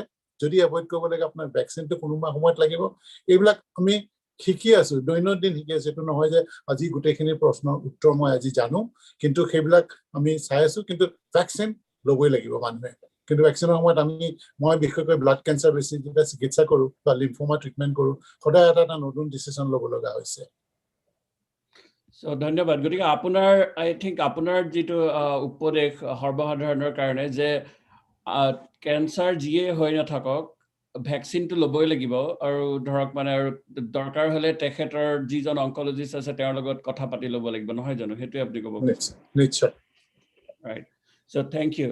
So আৰু এটা প্ৰশ্ন মই দেখিছো ডক্টৰ মানস বৰুৱাৰ কাৰণে so প্ৰশ্নটো হৈছে যে গৌতম গগৈ সুধিছে যে ব্ল্যাক ফাংগাছটো কি বস্তু আৰু অসমত মানে আপোনাৰ কিবা এক্সপেৰিয়েন্স আছে নেকি black ফাংগাছৰ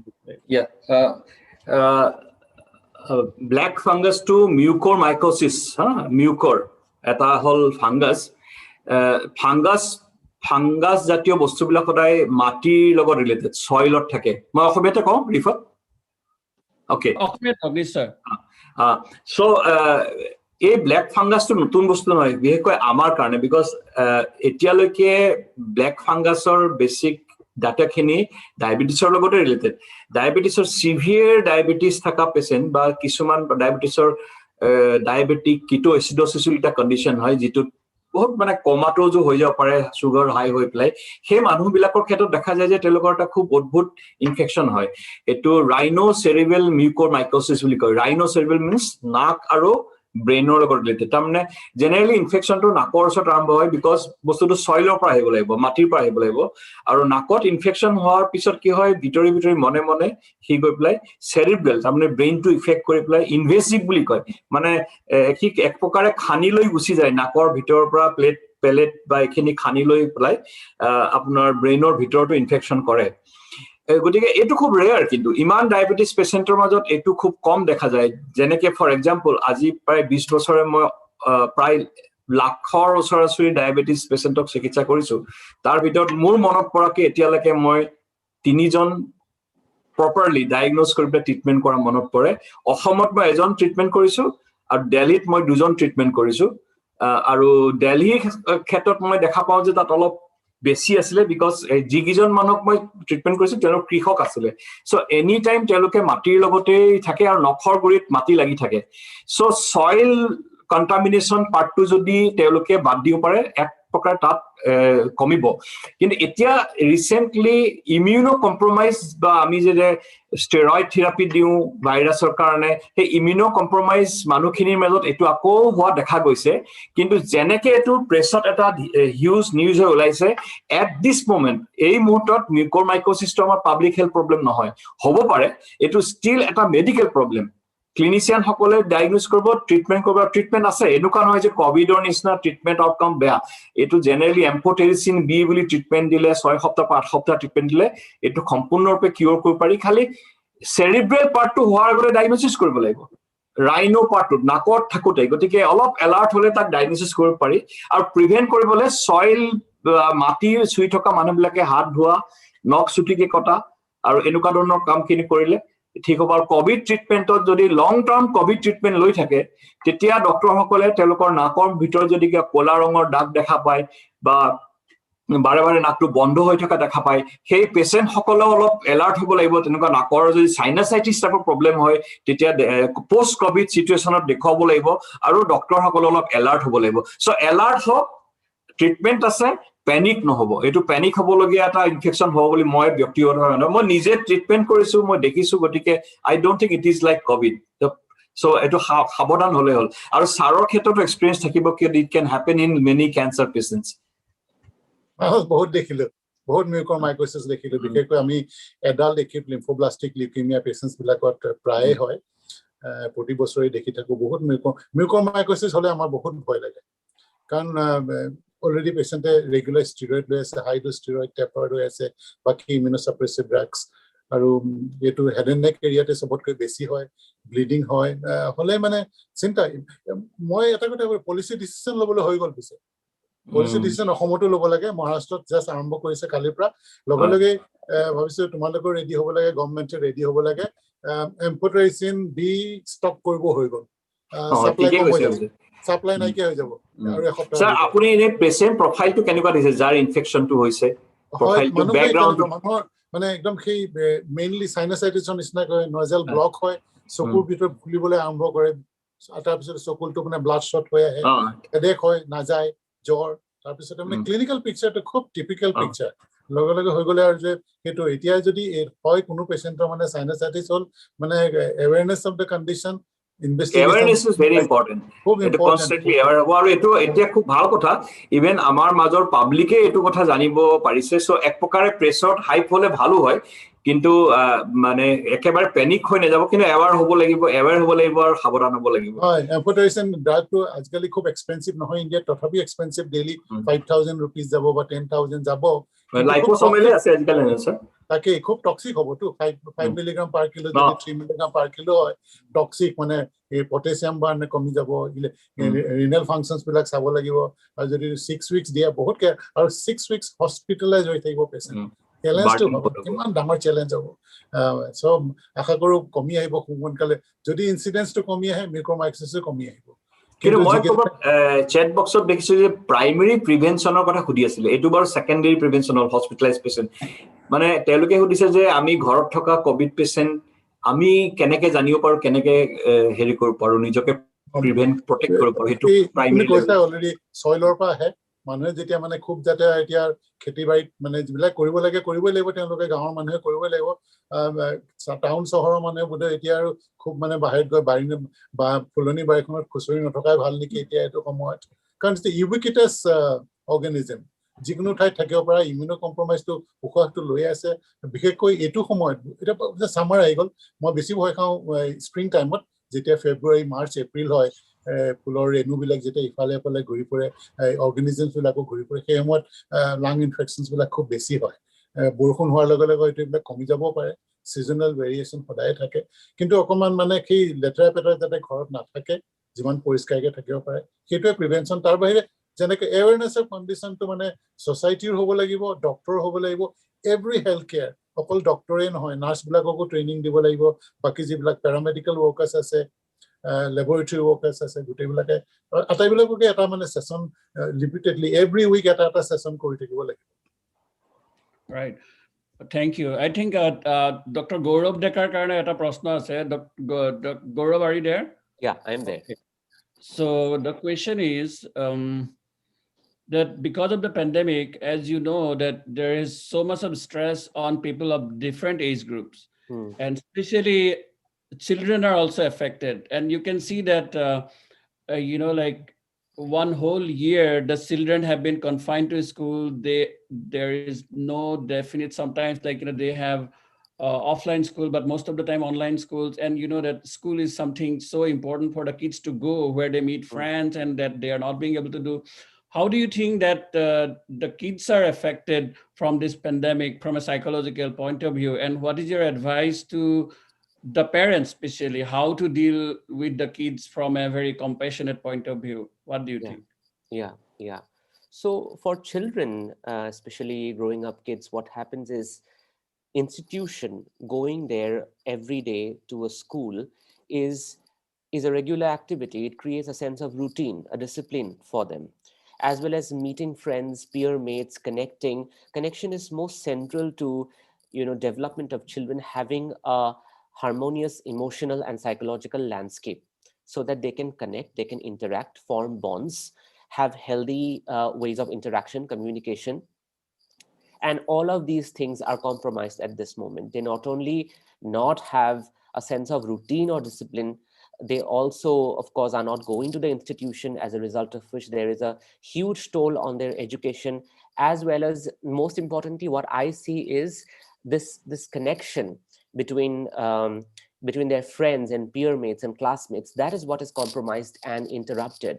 And because of that interruption, there is more irritability in them. There are more anger tantrums in them. They do not know how to manage their stress. I mean, even adults don't know, but the point is children don't know more. I mean, they will give in to impulsive behavior way faster than an adult would, I would say. So there are also eating disorders coming up because that's the only way they are coping. So for parents, I usually tell parents that that children are reflection of whatever is happening in the family. So if there are dysfunctionalities in the family, they will find way more pronounced effect, compounded by the dysfunctionalities of what is happening all around them in the environment. So so in order for parents to be able to communicate and interact with their children and also cater to their emotions, parents have to set out some extra and definite time to sit down with their children. That's number one. Number two, they will have to allow the children to talk, communicate, and tell them how they feel. Most parents don't ask their children how they feel. Even children do not know how they feel. They will say what they think, but they will not say how they feel.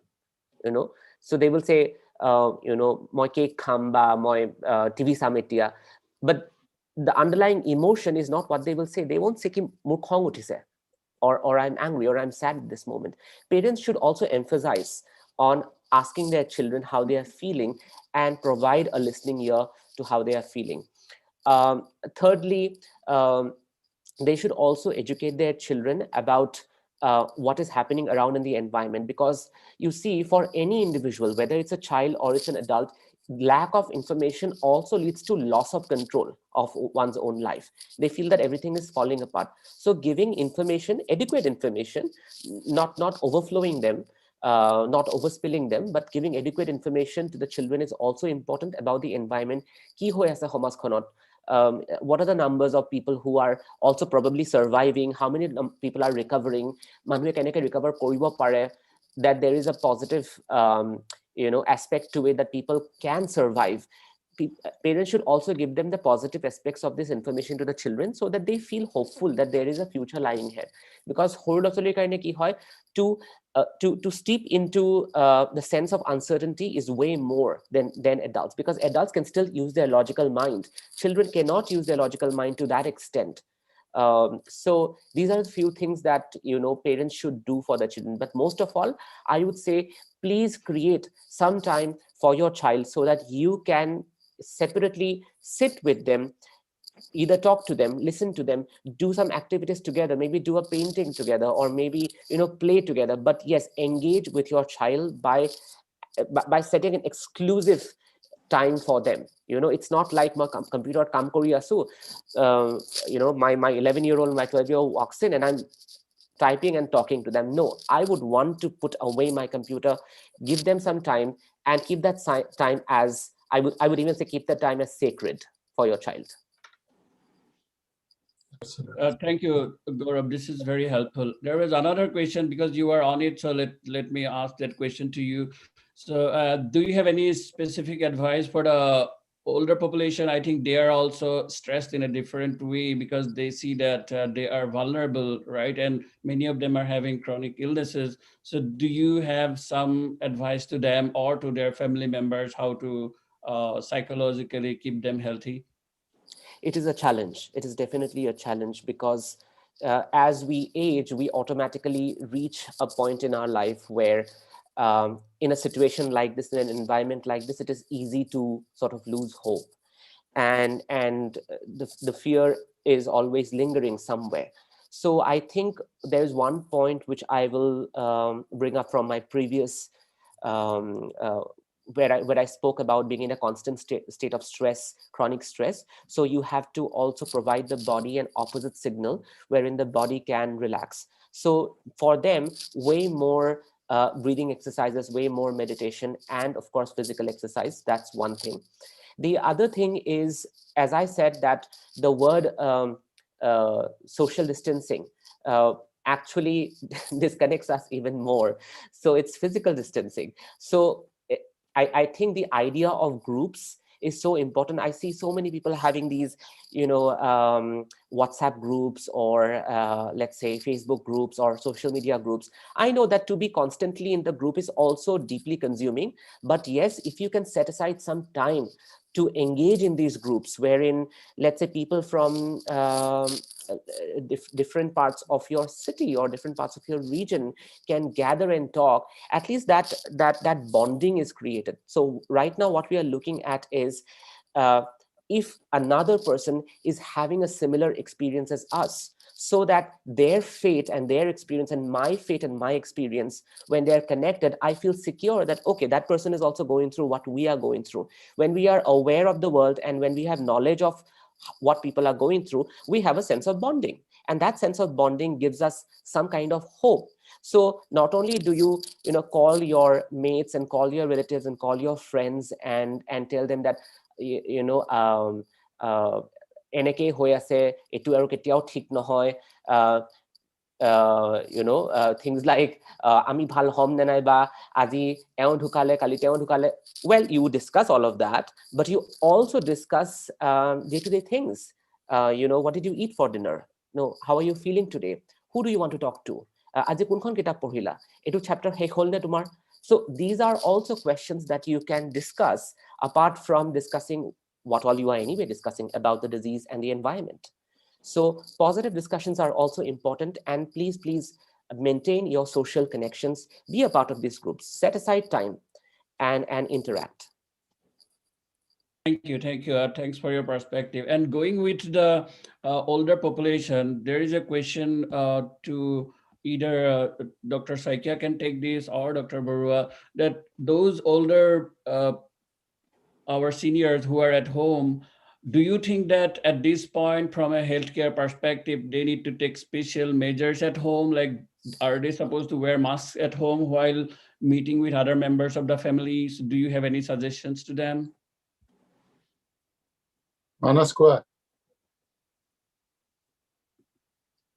Anyway, sare ko pare, in general perception to eto medical eto heri nai. এটা ঘৰবিলাক খুব সৰু হৈ গ'ল, basically urban Assamese by and large are living in small houses. এতিয়া কথাটো হল, যিবিলাক ঘৰত মেম্বাৰ সকল খগনাই বাহিৰৰ পৰা আহি থাকে, যেনেকে মোৰ নিজৰ ঘৰত মই যোৱা বছৰ মোৰ নিজৰে কোভিড হৈছিল. In the first spell, within the month of July, 15 of our doctors we had COVID and 140 staff. We didn't know how to handle. Our hospital was paralyzed. Still, we run both the hospital, COVID and non-COVID sites together. That's a different story. That part I was very difficult because my mother is 80 plus and I had to shift my mother to my sister's home. So that is a reality. But that cannot happen every day. Now, my mother is staying with me. She is vaccinated. Still, my mother logot khubei physical distance maintain kore. Ekeloge nakhao. Aji pray ebosor hol. Because মই সদায় Covid patient handle কৰি ঘূৰি আহোঁ, আৰু মোৰ out patient ক্লিনিকত মই চোৱা patient এ সাৰ্টেন percentage পিছত গৈ সিদিনা গধূলি বা নেক্সট ডে মই গম পাওঁ যে কোভিড হৈছে. সো মই মোৰ কথাটো ইমান চিন্তা নকৰি মোৰ ফ্যামিলি মেম্বাৰৰ কথা চিন্তা কৰিব লাগিব. আৰু মই মোৰ মাক এনকাৰেজ কৰোঁ যে তেওঁ মাস্ক পিন্ধক. কিন্তু সঁচা কথা ক'বলৈ গ'লে এইটো হৈ নুঠে, মটিভেশ্যনৰ কথা থাকে. কিন্তু মোৰ পাৰ্চনেল অপিনিয়ন হ'ল, ইয়েছ, এল্ডাৰলি মানুহখিনি অলপ ফিজিক্যাল ডিস্টেন্সত থকা ভাল, একেলগে নোখোৱা বা একেটা ৰুমত নবহাটো ভাল. বিশেষকৈ যিবিলাক মানুহ হেল্থ কেয়াৰ ৱৰ্কাৰ হওক, পাব্লিক ৱৰ্কাৰ হওক, অফিচ ৱৰ্কাৰ হওক, যিবিলাকে বেংক এমপ্লয়িজ, ট্ৰান্সপৰ্টেশ্যন, এইবিলাক সঘনাই বাহিৰলৈ গৈ আছে, গোটেই ফেমিলিটো যদি বহুখিনি সময় কনফাইন্ড হৈ আছে, তেওঁলোকৰ কাৰণে প্ৰব্লেম নাই, কিন্তু আদাৰৱাইজ প্ৰব্লেম আছে. মই ডক্টৰ ভূঞাৰ কথাটোৰ আঁত ধৰি মই এটা বৰ ইম্পৰ্টেণ্ট কথা ক'ব বিচাৰো. মোৰ ফ্যামিলিত এইমাত্ৰ মই গম পাইছো, মোৰ নিজৰ খুৰী যোৰহাটত থাকে, তেওঁ কোভিড পজিটিভ. তেওঁ আজি 1.5 মাহ ধৰি ঘৰ পৰা ওলোৱা নাই. তেওঁ এল্ডাৰলি, তেওঁ প্ৰায় 70 সামথিং. তেওঁ কেৱল এদিনেই বাহিৰলৈ গৈছিলে ভ্যাকচিন ল'বলৈ. সো ভ্যাকচিন সেকেন্ড ডোজটো লোৱাৰ পিছত তেওঁ পজিটিভ হ'ল. মই যেটো গম পালো মোৰ ভাইটিহঁতৰ পৰা যে ভ্যাকচিন লোৱা পৰিৱেশটো আমাৰ সোশিয়েল এটিকেটস বিলাক নাই হেতু কিন্তু কোনেও নুখুধুৱাই এটো গভৰ্ণমেণ্টে খুধুৱাই দিব নোৱাৰে গভৰ্ণমেণ্টে কিমান কৰিব গভৰ্ণমেণ্টে তো আপোনাক সোশিয়েল ডিসটেন্স বা ফিজিক্যাল ডিসটেন্সিং কৰিব নোৱাৰে এই কথাবিলাক মানুহবিলাকে গুৰুত্ব দিয়া উচিত আৰু ফেলো সিটিজেনে we might take the risk of being harsh to our fellow people, but we must remind them, please maintain distance.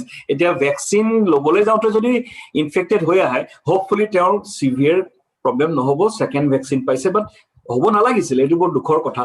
Etiao somoy ase, etiao amar to 80% manu vaccinate hobole ase, gotike ei vaccine loa somoy kintu etu bhabilu nobo aji moi vaccine lom kaile pra moi mane bhal hoi jam লগতে এটো বহুত young মানুহে বয়সীয়া মানুহক দি দিব ইনফেকশনটো so এটো ক্ষেত্ৰত minister হেলথে কৈছে যে আমি ভ্যাকচিন সেন্টাৰ বিলাক ঠিকঠাক কৰিম কিন্তু আমাৰ ইনফ্ৰাষ্ট্ৰাকচাৰত বা আমাৰ ৰিসোৰ্সত আমি কিমান ঠিকঠাক কৰিব পাৰিম নোৱাৰো আমাৰ মানুহবিলাকে নিজে ঠিক কৰিব লাগিব সো দুটা কথা ঘৰৰ ভিতৰত এলাৰ্লি মানুহৰ মাস্কিং এণ্ড সেপাৰেশনটো দৰকাৰ বুলি মই ভাবো এজ অফ নাও আৰু বাকি যত পাব্লিক প্লেস আছে এতিয়া ভ্যাকচিন সেন্টাৰ বিলাকে এটা পাব্লিক গেদাৰিং প্লেস আছে সেইবিলাকতো কিন্তু একে সাৱধানতা অৱলম্বন কৰিব লাগিব এটো এটা খুব ইম্পৰ্টেন্ট কথা বুঢ়া হলে মানুহ সৰু হৈ পৰে ফিজিক্যালি আৰু মেন্টালি আৰু উঠে মেচিউৰ ব্ৰেইন ডাঙৰ সমস্যা যদি লৰাটো কাম কৰি ঘূৰি আহিছে গধূলি উঠা কথা নাপাতে দেউতাকে মনত কষ্টও পায় আজি হোমেন বৰগোহাঁই ডাঙৰীয়া ঢুকালে তেখেতৰ অষ্টৰাগ কিতাপখন কোনোবাই পঢ়িছে নাই মই নাজানো সৰু কিতাপ কিন্তু মানে যেনেকে লৰাজনে সো পৰ সাৱধানতাৰে আগবাঢ়িব লাগিব ডক্টৰ মানসে যি কৈছে একদম ঠিক কথা কিন্তু তাৰ মাজতে কেনেকে মানে ডিসটেন্স মেইনটেইন কৰিও মানে সামাজিক মানে যেটো ৰিলেশনশিপ ৰাখিব লাগে হেতু কৰি থাকিব ডাঙৰ ডাঙৰ কষ্ট মানুহ আমাৰ ওচৰলে পেশেন্ট এবছৰৰ পিছত ফলো আপ মানে আহিছে আইবিলাক কয় 65 ইয়াৰ্ছৰ এবছৰৰ পিছত ওলাই আহিছে আপোনাক লগ পাবৰ কাৰণে মোৰ হাতত উত্তৰ নাথাকে হেতু সময়ত বাবু আপোনালোক নহয় ভাল কিন্তু নাহিলেও নচলে কাৰণ তেখেতৰ চিন্তা কেন্সাৰৰ কি অৱস্থা হৈছে তো বয়সীয়াল মানুহৰ কাৰণে সৰু ল'ৰা-ছোৱালীতকৈ কেতিয়াবা সমস্যা বেছি ডাঙৰে হৈ পৰে মোক লৰাই বেয়া পালে নেকি মোক বুৱাৰীয়ে বেয়া পালে নেকি সো গোটেইবিলাক চালি যায় স্যাৰ বডি ল্যাঙ্গুৱেজ চাব লাগিব প্ৰথম কথা মানুহ চোৱাৰ লগে লগে বডি ল্যাঙ্গুৱেজ চাই হেমতে ব্যৱহাৰ কৰিব লাগিব কেনেকৈ কোনটো হেতু মুহূৰ্তত ঠিক হ'ব মই হেতুকে কৰিবলৈ চেষ্টা কৰো মই নিজেই বুঢ়া so kintu active thoka moi I can hold 90 seconds my brain or even more than that so mo kotha holo beleg thank you আপুনি দৰকাৰী কথা এটা কৈছে আৰু মানৱদায় বহুতখিনি দৰকাৰী কথা ক'লে বয়সস্থ মানুহসকলক কেনেকৈ আমি মানে ঘৰৰ ভিতৰত প্ৰটেক্টেড ৰাখিব লাগে কাৰণ আমি হয়তো মানে মই ভাবো যে বয়সস্থ কেইজনক প্ৰটেকচন দিবলৈ বাকি কেইজন পৰিয়ালৰ মেম্বাৰ বেছি মানে এটো ৰেসপন্সিবল হ'ব লাগে যাতে সৰু লৰাটোৱে ধৰক বাহিৰৰ পৰা ওলাই আহি পেলাই যাতে মানে আইতাক বা ককাকৰ ওচৰত বেছি সময় নাথাকে কাৰণ ককাক আইতাকেটো থাকিব বিচাৰিব তেওঁলোকৰ লগত কিন্তু তেওঁলোকে হেইটোত মাক দেউতাকেও অলপ মানে সতৰ্ক থকা ভাল এতিয়া ঘৰত কাম কৰা লৰাজন বা ড্ৰাইভাৰজন বা কাম কৰা ছোৱালীগৰাকী যদি মানুহগৰাকী যদি বাহিৰলৈ যায় ওলাই আহে হেতুটো এভয়েড কৰিব নোৱাৰে গতিকে তেওঁলোকৰ ভেলি বেছি ভালনাৰেবল সেই যিসকল মানুহ বেছি অহাযোৱা কৰি থাকে ঘৰৰ পৰা অহাযোৱা কৰি থাকে সেই মানুহসকল যাতে বয়সস্থ মানুহসকলৰ সংস্পৰ্শত বেছিকৈ আহিব নালাগে বুটকৰ হেতু ভাল কথা হ'ব ঘৰৰ মানুহখিনি সতৰ্ক থাকিব লাগে কাৰণ আমি এজন যদি বয়সস্থ মানুহৰ কোভিড হয় তেওঁৰ মানে তেওঁৰ সাফাৰিং বেছি হয় কোনো যাব নোৱাৰে তেওঁৰ ওচৰলৈ গতিকে প্ৰত্যেক পৰিয়ালৰ ব্যক্তিসকলৰ এটা ডাঙৰ দায়িত্ব মই ভাবো আৰু এতিয়া মানৱদায় যেটো কথা ক'লে যে বয়সস্থ মানুহসকলক বুট কৰো অলপ দিনলৈ একেলগে মানে টেবুলত বহি নাখালেই ভাল তেওঁলোকক বেলেগকে যদি খাবলৈ দিয়ে অলপ দিন একো বেয়া কথা নহয় অলপ মন বেয়া লাগিব পাৰে কিন্তু I think small way to keep them safe এটা প্ৰশ্ন আছে I just want to add one point and Manasda hopefully your aunt get better apna ribs and recover kore my prayers but I think you are spot on that point mane government kiman loke koribo basically right aru eta kotha ta moi recently dekhisu je jehetu COVID-19 e kisuman manok ekebare affect nokore they mild symptoms or they don't have any symptom he karone sometimes what they think they can mix up with the other people mane juntu for example when the Singapore Taiwan South Korea treated South Korea has the first case America jundina first case to dhara poril South Korea to ekedinai they diagnosed their first case if you compare the number of people who died in US and South Korea you can see how it's significantly better in the US So what they did actually isolate, and they're very strong on isolation, and then treating the people who need care, and also the people who have mild symptoms, they were isolated. That was a very strict guideline. এতিয়া মই কিছুমান আপোনাৰ দেখিছো যে যদি মোৰ symptomটো ইমান strong নহয় বা even মোৰ সৰু কিবা পানী লগা কিবা এটা হৈছে, I'm not that মানে মই family বা বহুতৰ লগত কথা চথা পাতি আছো, they are they are not following the strict isolation guideline. I think that is really concerning because they're mixing with other people. The same virus may not affect you, but the same virus might kill one of the elderly in your family or someone who have some kind of pre-existing condition, right? So I think, hey, awareness too, just because it is not affecting you or you are not showing symptom that you are supposed to isolate yourself. I think the one of them, I don't know what you think, but I think that mindset should be a part of the prevention effort right now.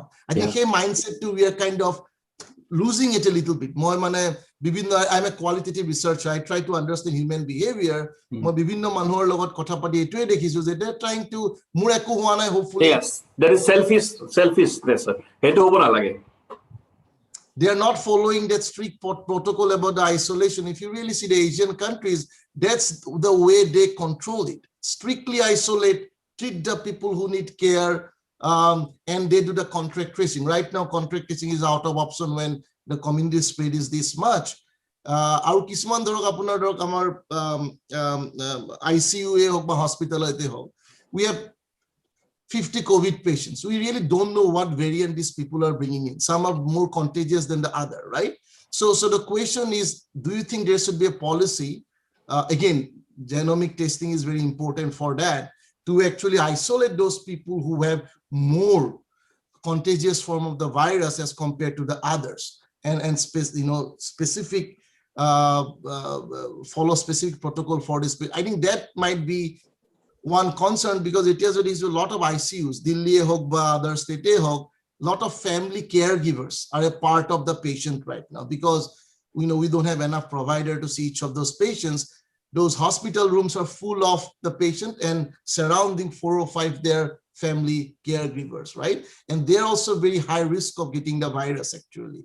So I don't know what we can do from policy perspective to minimize the number of people they come to the hospital and attending those, because some of those forms very difficult, very contagious, right? Thank you. One last thing there. I'll take 1 minute to add on to what Dr. Soumitra said. So our hospital designs, architecture, were all pre-COVID. Everything is going to change after COVID. In fact, we have built up a good hospital. People say it's a good hospital, and we have maintained all international standard and all. But still, we find that it's not suitable for treating COVID patients. If you are treating non-COVID patients as well, either you convert the entire hospital to COVID, but that is not possible in India because we don't have that much of resources. So for last 1 year, we have been treating COVID, non-COVID together. At times, the COVID area shrinks, and at times it expands. As of now, it's expanding. It is taking 2/3 of our entire hospital area in terms of manpower, in terms of space, in terms of patient admission. And during December, it became like 20%. So it's a dynamic situation, and you need to do a lot of homework to keep COVID patients segregated, not cross-infect each other. That is very challenging.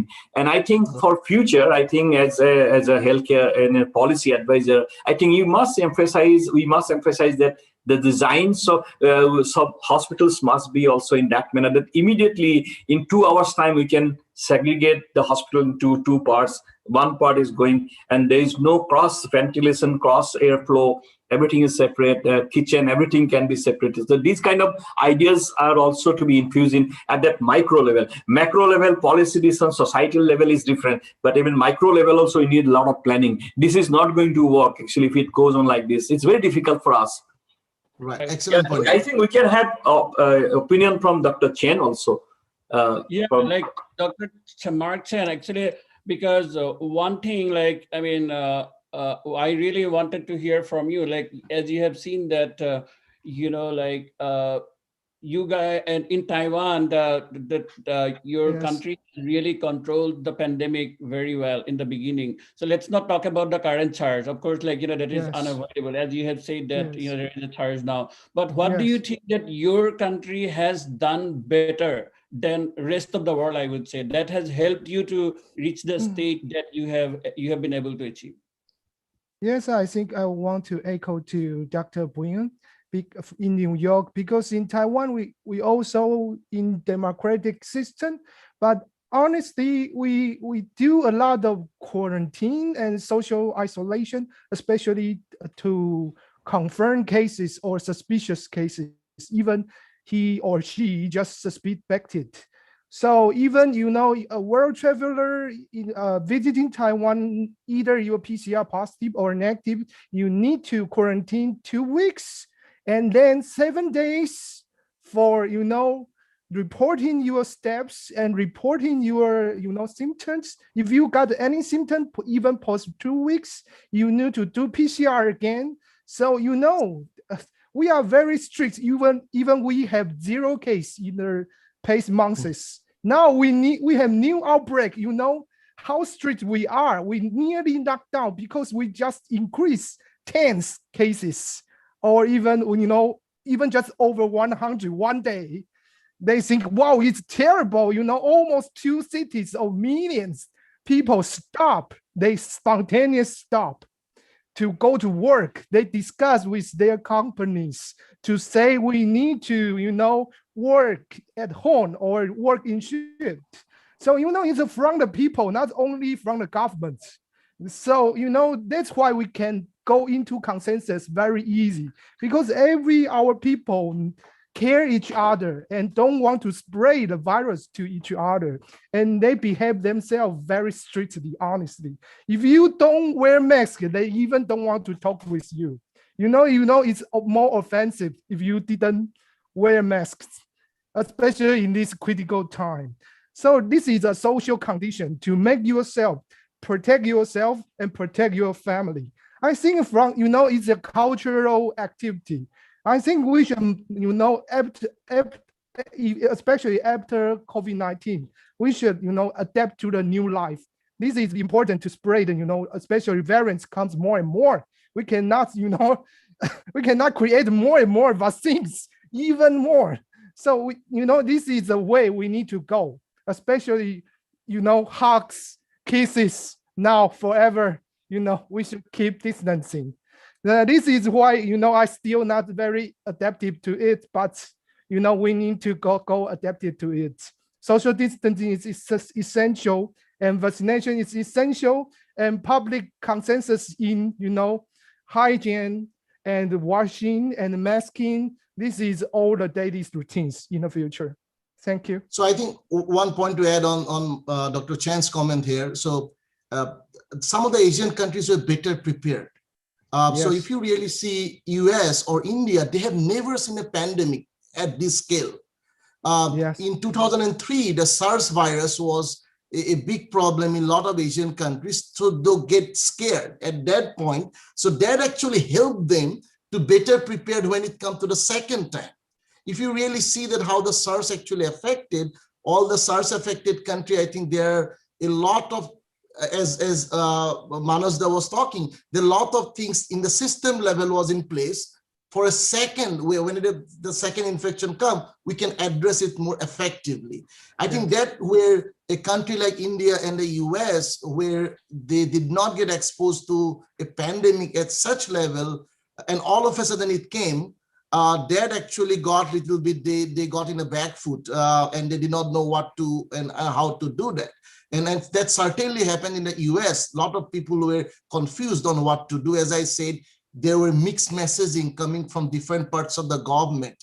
The CDC, the Trump administration, and the state where I live, all were giving conflicting information about the virus and what needs to be done, including some of the social distancing, mask wearing protocols. That delayed the process and led the virus actually to take hold of a wider group of people. I think that exposure to SARS really helped. A country like Taiwan or South Korea, to find effective ways to control it. So.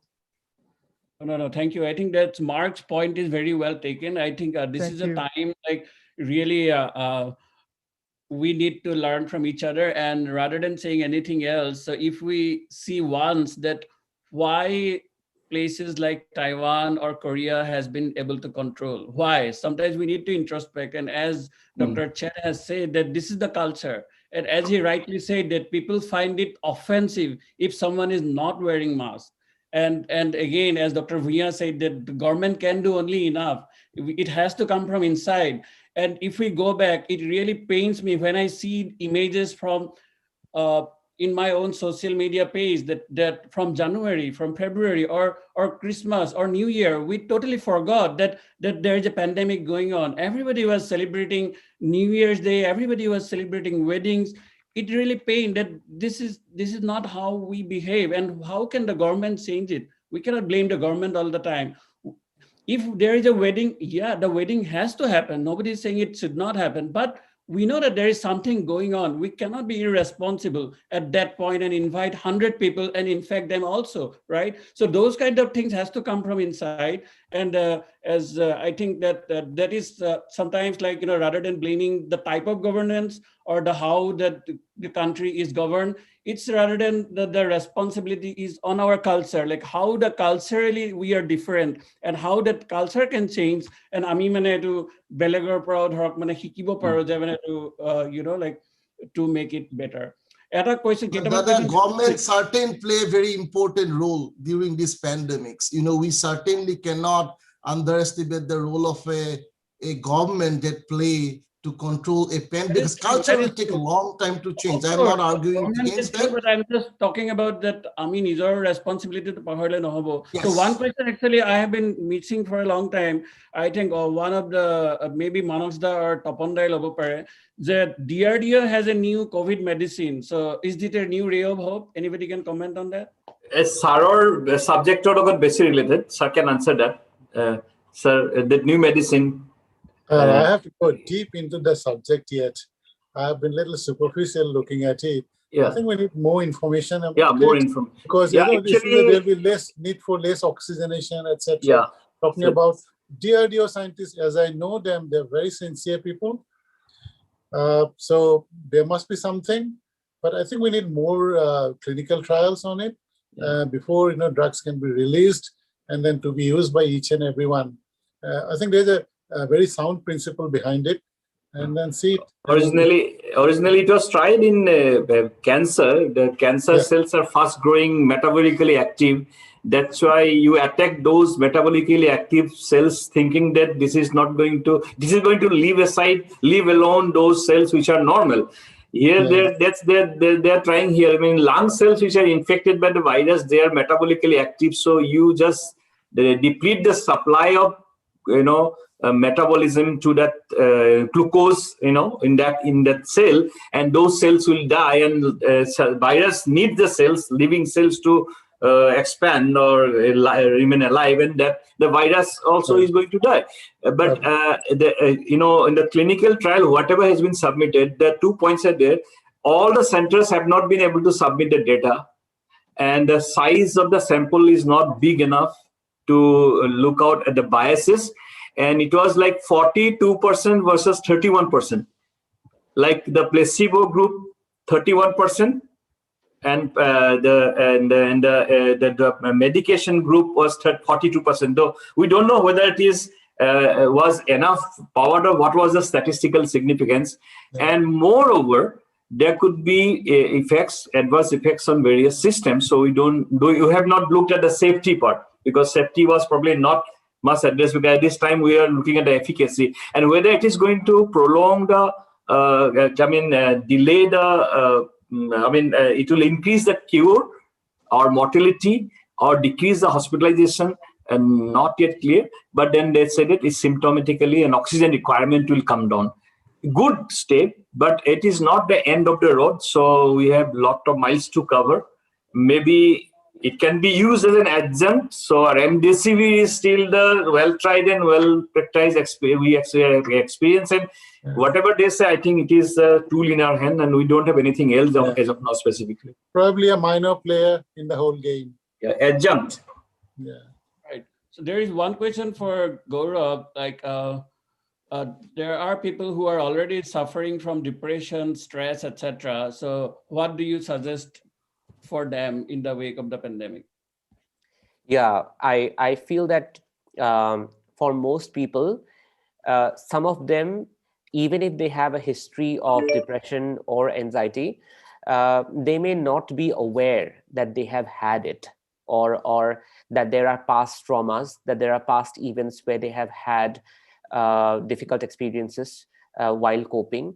Then, of course, then there are cases which are diagnosed in the past as clinical depression, or people suffering from anxiety, or having other mental health ailments. So during this time, because of the triggers involved, which I have mentioned earlier also, the restriction, the social distancing, the lockdown, unable to communicate, because of all of these reasons, the past traumas are, of course, finding surface. They are coming up even more with more pronounced effects.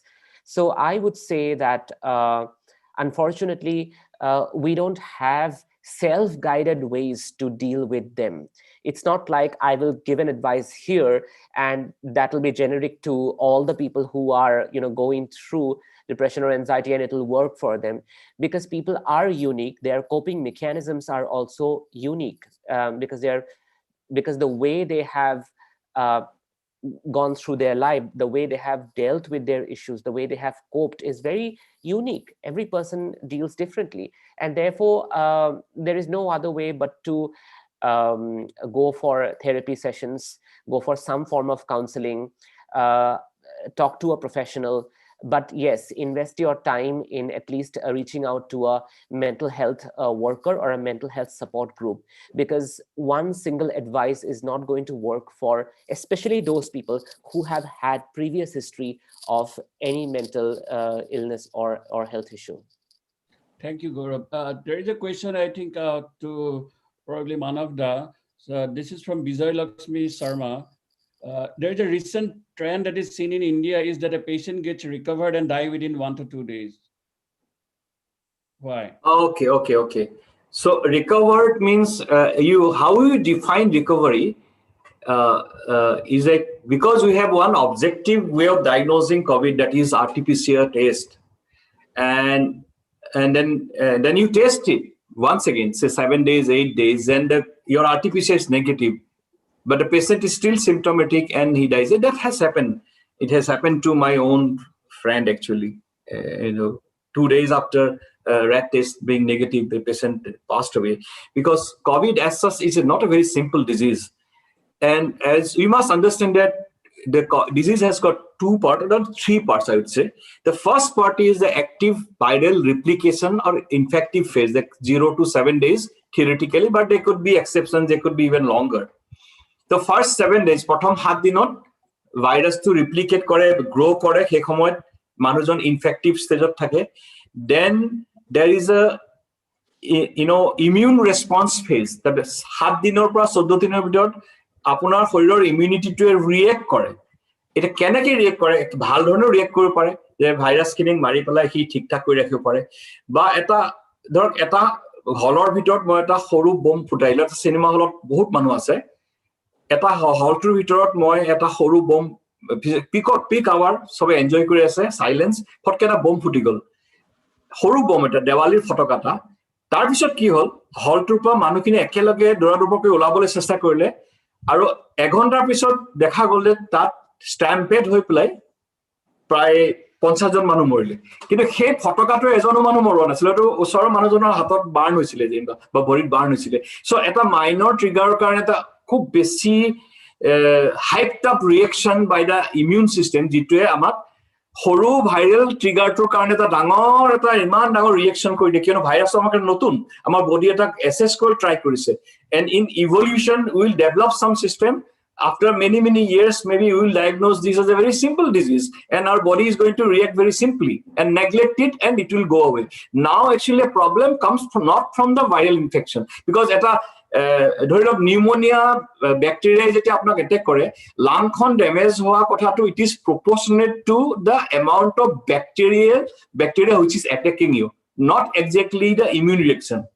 But in viral pneumonia, it is the amount of immune reaction which your body builds up against the viral trigger. এই 7 দিনৰ পৰা 14 দিনৰ ভিতৰত সেই immune reaction to ইমান বেছি হৈ যায় যে গোটেই শৰীৰটোৰ ভিতৰত এটা ডাঙৰ খেলিমেলি আৰম্ভ হয়, আৰু সেইখিনি ফেজত লাহে লাহে ভাইৰাছটো নেগেটিভ হৈ পৰে।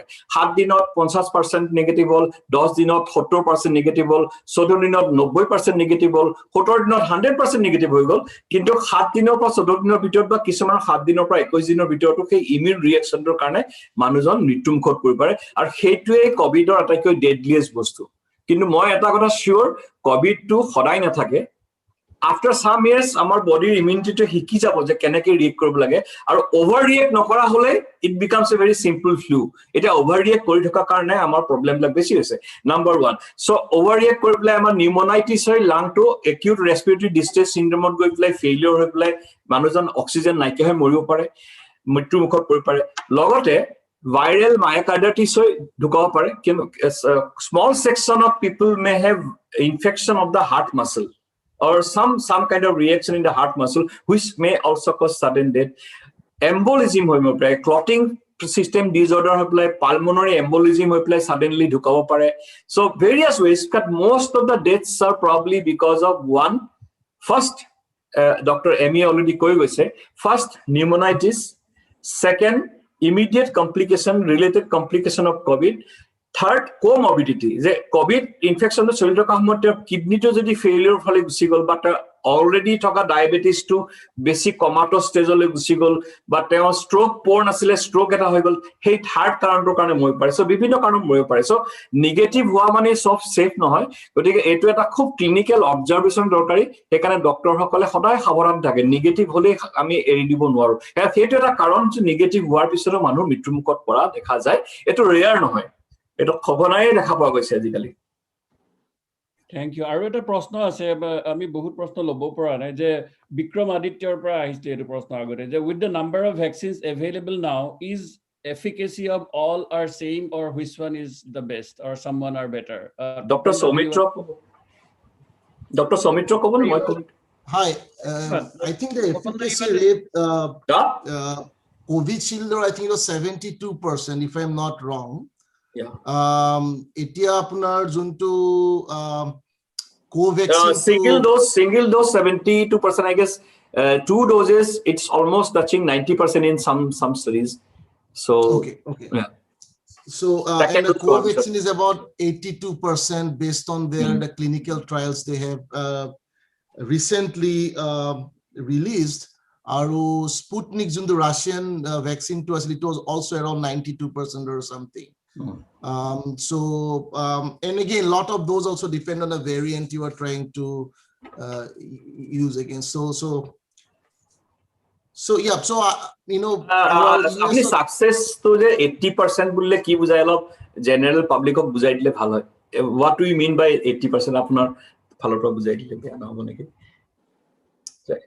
So basically again I am a health policy kind of person, so I'll you can add to that. So basically if somebody have received that vaccine, so there is 90% chance that they may not get the infection. Yes, right?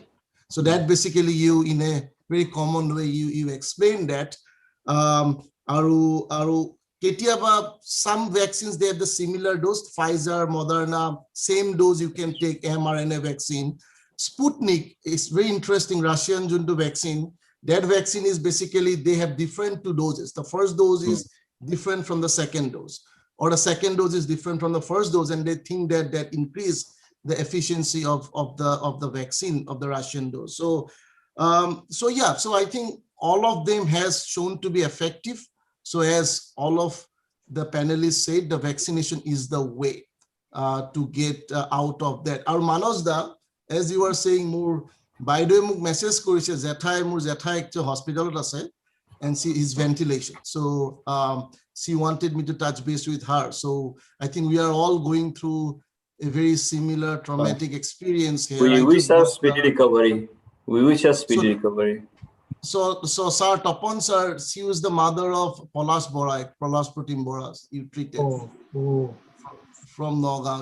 Yeah. So so that's basically, you know, the kind of the efficacy part of it. Irrespective of whichever you get, they have shown to be effective. It will protect you against the virus. Or even though you get infection, your symptom will be less severe. So as all of us, we strongly believe that the vaccination is the only way to get the economy back. It may affect lockdown or economic or orthonetic. Of course, there are a lot of problems here. Yeah. I think the context is also important. I will just use the vaccine analogy in one moment. Wearing the helmet analogy, sorry. Wearing a helmet will not prevent the road accident. Wearing the helmet will not prevent your fractures or bruises, but wearing the helmet will prevent your death. So remember that and go for vaccination. Yeah, true. So going with the vaccine, there was another question from someone some time back, is that there is a recent guideline from the government of India that to increase the gap in Covishield from first dose to second dose is 12 to 16 weeks. So those who are there, like Tapanda or Manavda, do you want to comment on that? So the regulatory authorities are releasing this. We've got to trust them at this moment of time. They say we have the data. When we are advising you, better trust us. I think that's one important thing for us. And there are other issues. We do understand that, but I think they have the data. Without having the data, it's unlikely. It's unlikely that they will tell us you can increase the gap. So scientific basis is your immunity buildup. The level of immunoglobulins keeps on increasing till that period, 6 weeks or 8 weeks, like that. So why don't allow the immunity to increase, then get the booster dose? That is the scientific data. And the political issue is that we have more time to get more vaccines in the market and or in the supply chain, and we can at least vaccinate more people with at least single doses. And always remember, you're not getting the vaccine, and it is to the public I'm saying, you don't get a vaccine, but the other person is getting the vaccine. That is helping you also, because that is helping you to come back to normalcy. So don't just think that moi napalo mane more selfish need to fulfill no hole, the other person got it, so I'm not benefited. It's not like that. The other person getting vaccinated, he is protected, means he is also protecting the surrounding. So indirectly you are getting helped only. So on scientifically আমি এতিয়া B cells-ৰ কাৰণে antibody কথা কৈ আছো, কিন্তু আমি T cells-ৰ কথাটো বেছি ইম্পৰ্টেন্ট। মেমৰি T cells বিলাকে বহুত দিনলৈ থাকে, আৰু তেওঁলোক আপোনাৰ শৰীৰত যদি থাকিব পাৰে, তেওঁলোক এক্সপান্ড কৰি গৈ থাকে T cells বিলাক। আৰু T cells-ৰ মেমৰি cells বিলাক যিমান এক্সপান্ড হ'ব, আপোনাৰ প্ৰটেকশ্যন সিমানেই বাঢ়িব। সেইকাৰণে আমি অকল এন্টিবডিৰ কথাই নকওঁ যে এন্টিবডি চাই আপোনাৰ এটা প্ৰটেকশ্যন এটা আহিলে, তাৰ বেকগ্ৰাউণ্ডত নহয়, ফ্ৰণ্টতে থাকে T cells বিলাকো থাকে। আৰু cells আছে, আমাৰ ইমিউন চিষ্টেমটো খুবেই কমপ্লেক্স। So scientific data আছে, scientific data বিলাক ওলাই থাকিব, আমি সেইবিলাক পঢ়িব লাগে, পঢ়ি পেলাই বুজিবলৈ চেষ্টা কৰিব লাগে। একটা question মই শুনিছো recently, I think it did not come up in the chat, is that like কাৰবাৰ কোনোবাই যদি প্ৰথম ভ্যাকচিনটো ললে, so প্ৰথম ভ্যাকচিন লোৱাৰ পাছত তেওঁৰ কোভিড হ'ল, তাৰ পিছত তেওঁ সেকেন্ড ডোজটো ভ্যাকচিনৰ কেতিয়া ল'ব লাগে? When that patient should take the second dose of vaccine after recovering from COVID? So is there any guideline, any suggestions from anyone? American CDC 90 days বুলি কৈছে। Actually, এতিয়া যেটো current guideline, COVID guidelines are so dynamic that keep on changing. But as of now, what is the understanding? Number one, if you are infected within that 4 weeks period, and so you have to wait for the COVID recovery period, which is considered as by and large 21 days. 21 দিনত COVID recovery হয়. So COVID infected mild case bilak, simple case bilak, they can go for vaccination after 21 days. 21 দিনৰ পিছত। এইখিনি মাজত যদি কোনোবাই plasma ললে, COVID plasma treatment লৈ আছে, because plasma আমি কি দিও, আমি immunoglobulins দিও, So immunoglobulin to আমাৰ 3 মাহ মান থাকিব ন হে 3 মাহ পিৰিয়ডলৈকে তেওঁ আকৌ ভ্যাকচিন ল'ব নালাগে গতিকে হেতুৱে কথা প্লাজমা লোৱা মানুহখিনিয়ে 3 মাহলৈকে ল'ব নালাগে আৰু ইনফেক্টেড হোৱা মানুহখিনিয়ে ৰিকভাৰি ফেজ কমপ্লিট নোহোৱালৈকে 21 দিনলৈকে ল'ব নালাগে second dose too. Is there some scientific maybe someone can enlighten on that kunubai jadi first dose of vaccine lole then after that got COVID and hunkale jadi second dose to loy. So is there a like rationally that person can have an actually exaggerated response which is harmful? Anyone is aware of that? No, exaggerated response from what? Like, I mean, from the vaccine, like adverse effect. I don't know because I don't even have any anecdotal data to say that. No. And there are so many variables. I mean, scientifically speaking, there are so many variables in the exaggeration part of COVID. So it is very difficult to say that it is because of the last vaccine. We don't have data. So I am very, sensitive about my comments on vaccine. So I don't think taking a vaccine will exaggerate COVID symptoms. We don't have enough data because we have so many other variables. So we don't have to look at that. I don't think so. I agree. So Manas, there is one thing that yet CDC jodi apnar kiba vaccine or adverse reaction hoise, you can actually you can send the data. So do you have any kind of system in India at this point? Yes, actually, so India is very good in building up system. For example, India has the best penal code in the world. IPC is one of the best penal code, but the implementations are always problematic. So in India also, at least I can say that every vaccination is recorded electronically because it is through that unit identification system or PAN card or whatever, and the patients will get message for the next vaccination. As of now, the vaccinations are being distributed, even locations are distributed electronically. So there is a system which is going on, but you are also advised that every center is also advised to pick up data for vaccine reaction. That is advisory. But in India, execution is always difficult. And I'm very sorry to say, we are still lagging behind. So we have to again look towards your country. I mean, your adopted country. And like I said in the beginning also, why I talked about autopsy. As a clinician, I need the autopsy report. I need to know why these people died. And then I can formulate some strategy. But where in India is going to be a single instance where a hospitalized death is autopsied? So we are lacking in that basic thing, which they started 300 years back. Pathology started from autopsy. Right. But we don't have that. So let us not discuss this point. Maybe that we'll keep it for some other day because I can also have my inputs regarding policies and all. But then today we are not going to do that. So, but then there is some system. Only thing is that we have to be sensitive about that. We have to self-report about our own reactions to the center where I have vaccinated, and that center should take everything seriously and then report back to ICM or they have a database. If we are sensitive, we can utilize that system well, and we can still generate a lot of data. Okay. So that is why the reason I was talking about the data, the importance of data to understand, the issues people are facing, or you can use the data actually to prove the point that it was not happening because of the vaccine, but happening because of n number of factors, which just you mentioned that maybe outside the context of the whole vaccine. That is a problem with our country. For example, any country suffering from Guwahati has water scarcity, but Guwahati has the sufficient rainfall and the big river is flowing beside you. India, the flow of data is immense and maximum in India across the world, but we don't utilize our own data scientifically. And that is a tragedy. It's a contrast, it's a paradox. So there was one question I think we missed, so sorry to interrupt that. Breastfeeding korai thakile vaccine lobo paribo na? Not recommended. Not recommended, I guess. Not recommended. So breastfeeding koraile vaccine lobo nalage? As of now, not recommended. Right. Okay. That's good to know. Aru eta prashna ahisle, I think, is it related to autopsy? I'm not sure. That prashna to hol ki the new Chief Minister of Assam has announced that cases of patients dying of COVID will be investigated to know why and how people died. So scientifically, how successful will this exercise be? I'm not sure whether this is related to autopsy. So anyone in Assam or Toponda, do you know about that? I don't know really. Manas might know, but I think someone might be guiding him. So if he's being guided by the right people, right things will happen. Yeah, I think so. That's a good step.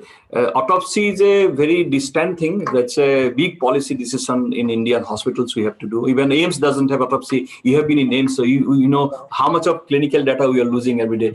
But this is a scrutiny of the files that tells you whether steps were taken in the right moment in the sequential manner or not, whether something was missed. It's not about fault finding or blaming someone or throwing the dust on someone, but it is about our own learning. And what is the harm in learning from your own mistakes? Even I try to find out, take the files out and try to find out in our own hospital, in some unnatural death, we try to find out what went wrong. And from that experience only in our death meeting, we always have to stop somewhere because we don't have autopsy. That's what I was talking about today, because we had pathologists in this forum. But I think so scrutinizing the files where the death occurred is a good learning, and we should take it in positive way. In a positive way, it's not in a that way.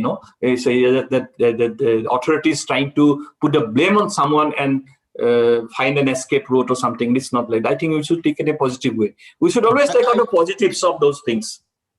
I think that I also want a thing to add. So there are some, we have diseases because of genetic factor, all the infection. There are also one part, we call it social determinants of health.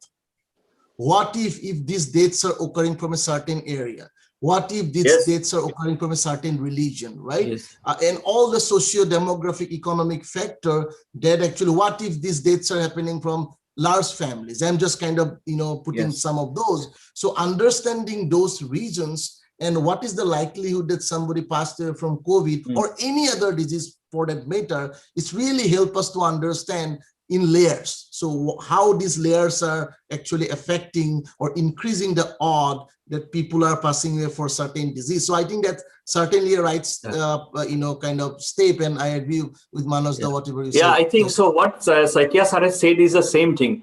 Probably sir didn't say it in so many words. It's not only about scrutinizing the files, but also scientifically scrutinizing the file, piling up the data, then see it statistically. What went wrong and what could have been done, and then file out, they take out a white paper or take out a research paper or something, which could be the torch bearer for the future. And that's how we can move ahead. I think that is very important. Just simply scrutinizing by somebody, and then after COVID you forget about it, you put it in the dark room, and that is not going to help. So it has to be a progressive thing, and for future epidemics we have to prepare ourselves. I hope things are going to change here. I mean, we are always hopeful. Good things are going to happen.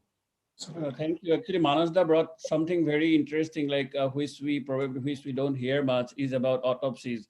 I mean, the importance of autopsies is so undervalued, or we don't realize. Actually, I think probably that US is one country where post-COVID they have done the maximum number of autopsies, and there was a tragic and lot of autopsies were done, of course, like where sometimes we which were done by pathologists all over the country, and thousands of autopsies were done. And of course, like one would worry that how somebody is exposing oneself to the dead body of a COVID patient while doing an autopsy. But I have not personally heard of any casualty affecting out of autopsy. I think that you are bringing. I just want to clarify one point.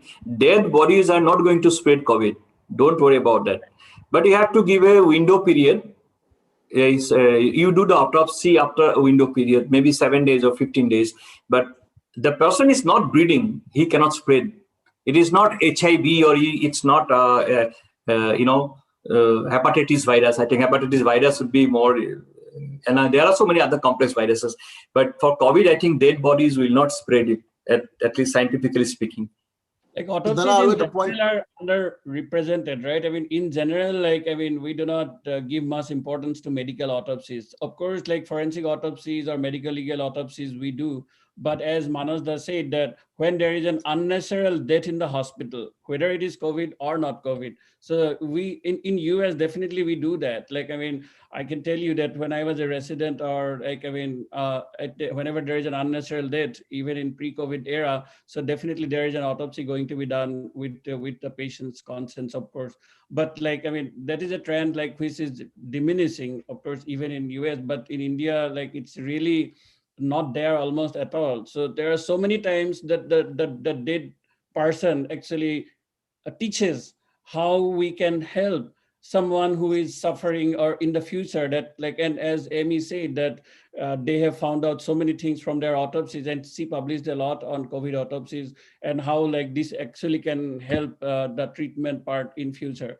So, and actually there was a tragic situation in New York. There was one doctor in Mount Sinai Hospital, a pathologist, who was involved, and in Mount Sinai, they have done a lot of autopsies during the COVID time. And unfortunately, I mean, she was at the forefront of the autopsies, but I mean, later she died of a different situation, like suddenly, which was tragic. But yeah, I think you have brought forth something very important. So probably when I think we have come to the end of the session today, there were Darweta, I just want to add one point here. So what the US healthcare system right now they're doing. So the part of the hospital and part of the university.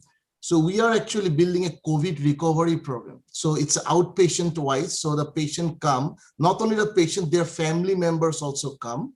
And basically we kind of document, or not the physicians who are working, and we are writing actually a big grant. What is the long-term effect of the virus on the patients, and also some of the family member of the patient. So I think those kind of initiative also need to be done. We need to have longitudinal data, not a cross-sectional. We need to see how that patient is actually kind of growing or recovering for it, or what are some of the effect, that long-standing effect of this virus on the health. I think that's something, I don't know what level we are doing right now, but I think that's something is really coming up with every part of the US, again, funded by the NIH, to study the effect of the virus and do the longitudinal kind of tracking of the individuals who were positive for the virus. Right. No, thank you. I think we have almost come to the end, and we had exceeded the time. So, but and we could not actually take all the questions. Sorry about that. But probably, I mean, in future we will be able to answer more questions, and maybe we will have an opportunity to meet again and then answer more questions. So, I really want to thank our experts, Dr. Tapan Saikia, Dr. Manas Pratim Barua, Dr. Soumitra Bhuya, and Dr. Gaurav Deka for like enlightening us on so many different aspects. And our friend from Taiwan has joined us. So this has really given us support, and I think strengthened our resolve to fight the pandemic better. And we really appreciate your time and expertise. I request one of our team members, Dr. Hiranyanath, to say the concluding remarks, please. Hiranyanath. Excellent, excellent. There are so many things that we discussed today, and it was so wonderful. And very good questions, very good answers, the experiences, the expertise, and the information, advice that we have shared, I think will be very useful for everyone who have participated. And also in future, because we have the recording of this event, so people will get to see it, and we are very, very happy. So 15 minute শিক্ষাৰ তৰফৰ পৰা আটাইকে মই ধন্যবাদ জ্ঞাপন কৰিছো. In particular, we are thankful to the experts, Dr. Barua, Dr. Saikia, Dr. Bhuya, Dr. Deka, Dr. Refuge, and Dr. Chen. Thank you for your time. আমি যিসকল দৰ্শকে বা যিসকলে ইয়াত অংশগ্ৰহণ কৰিছে, তেওঁলোকে যিবিলাক প্ৰশ্ন সুধিছে, আটাইবিলাক প্ৰশ্নৰ হয়তো আমি উত্তৰ দিব পৰা নাই, সময় আমাৰ কম। আসলতে আমি 1.5 ঘণ্টাৰ প্ৰগ্ৰাম আছিলে, এতিয়া আমাৰ অলমোষ্ট 3 ঘণ্টা হবৰ হ'ল। হৈছে অসমত, টাইৱানত even I think it's very late. So So thank you, everyone. I hope the stuff that we learned today will be useful.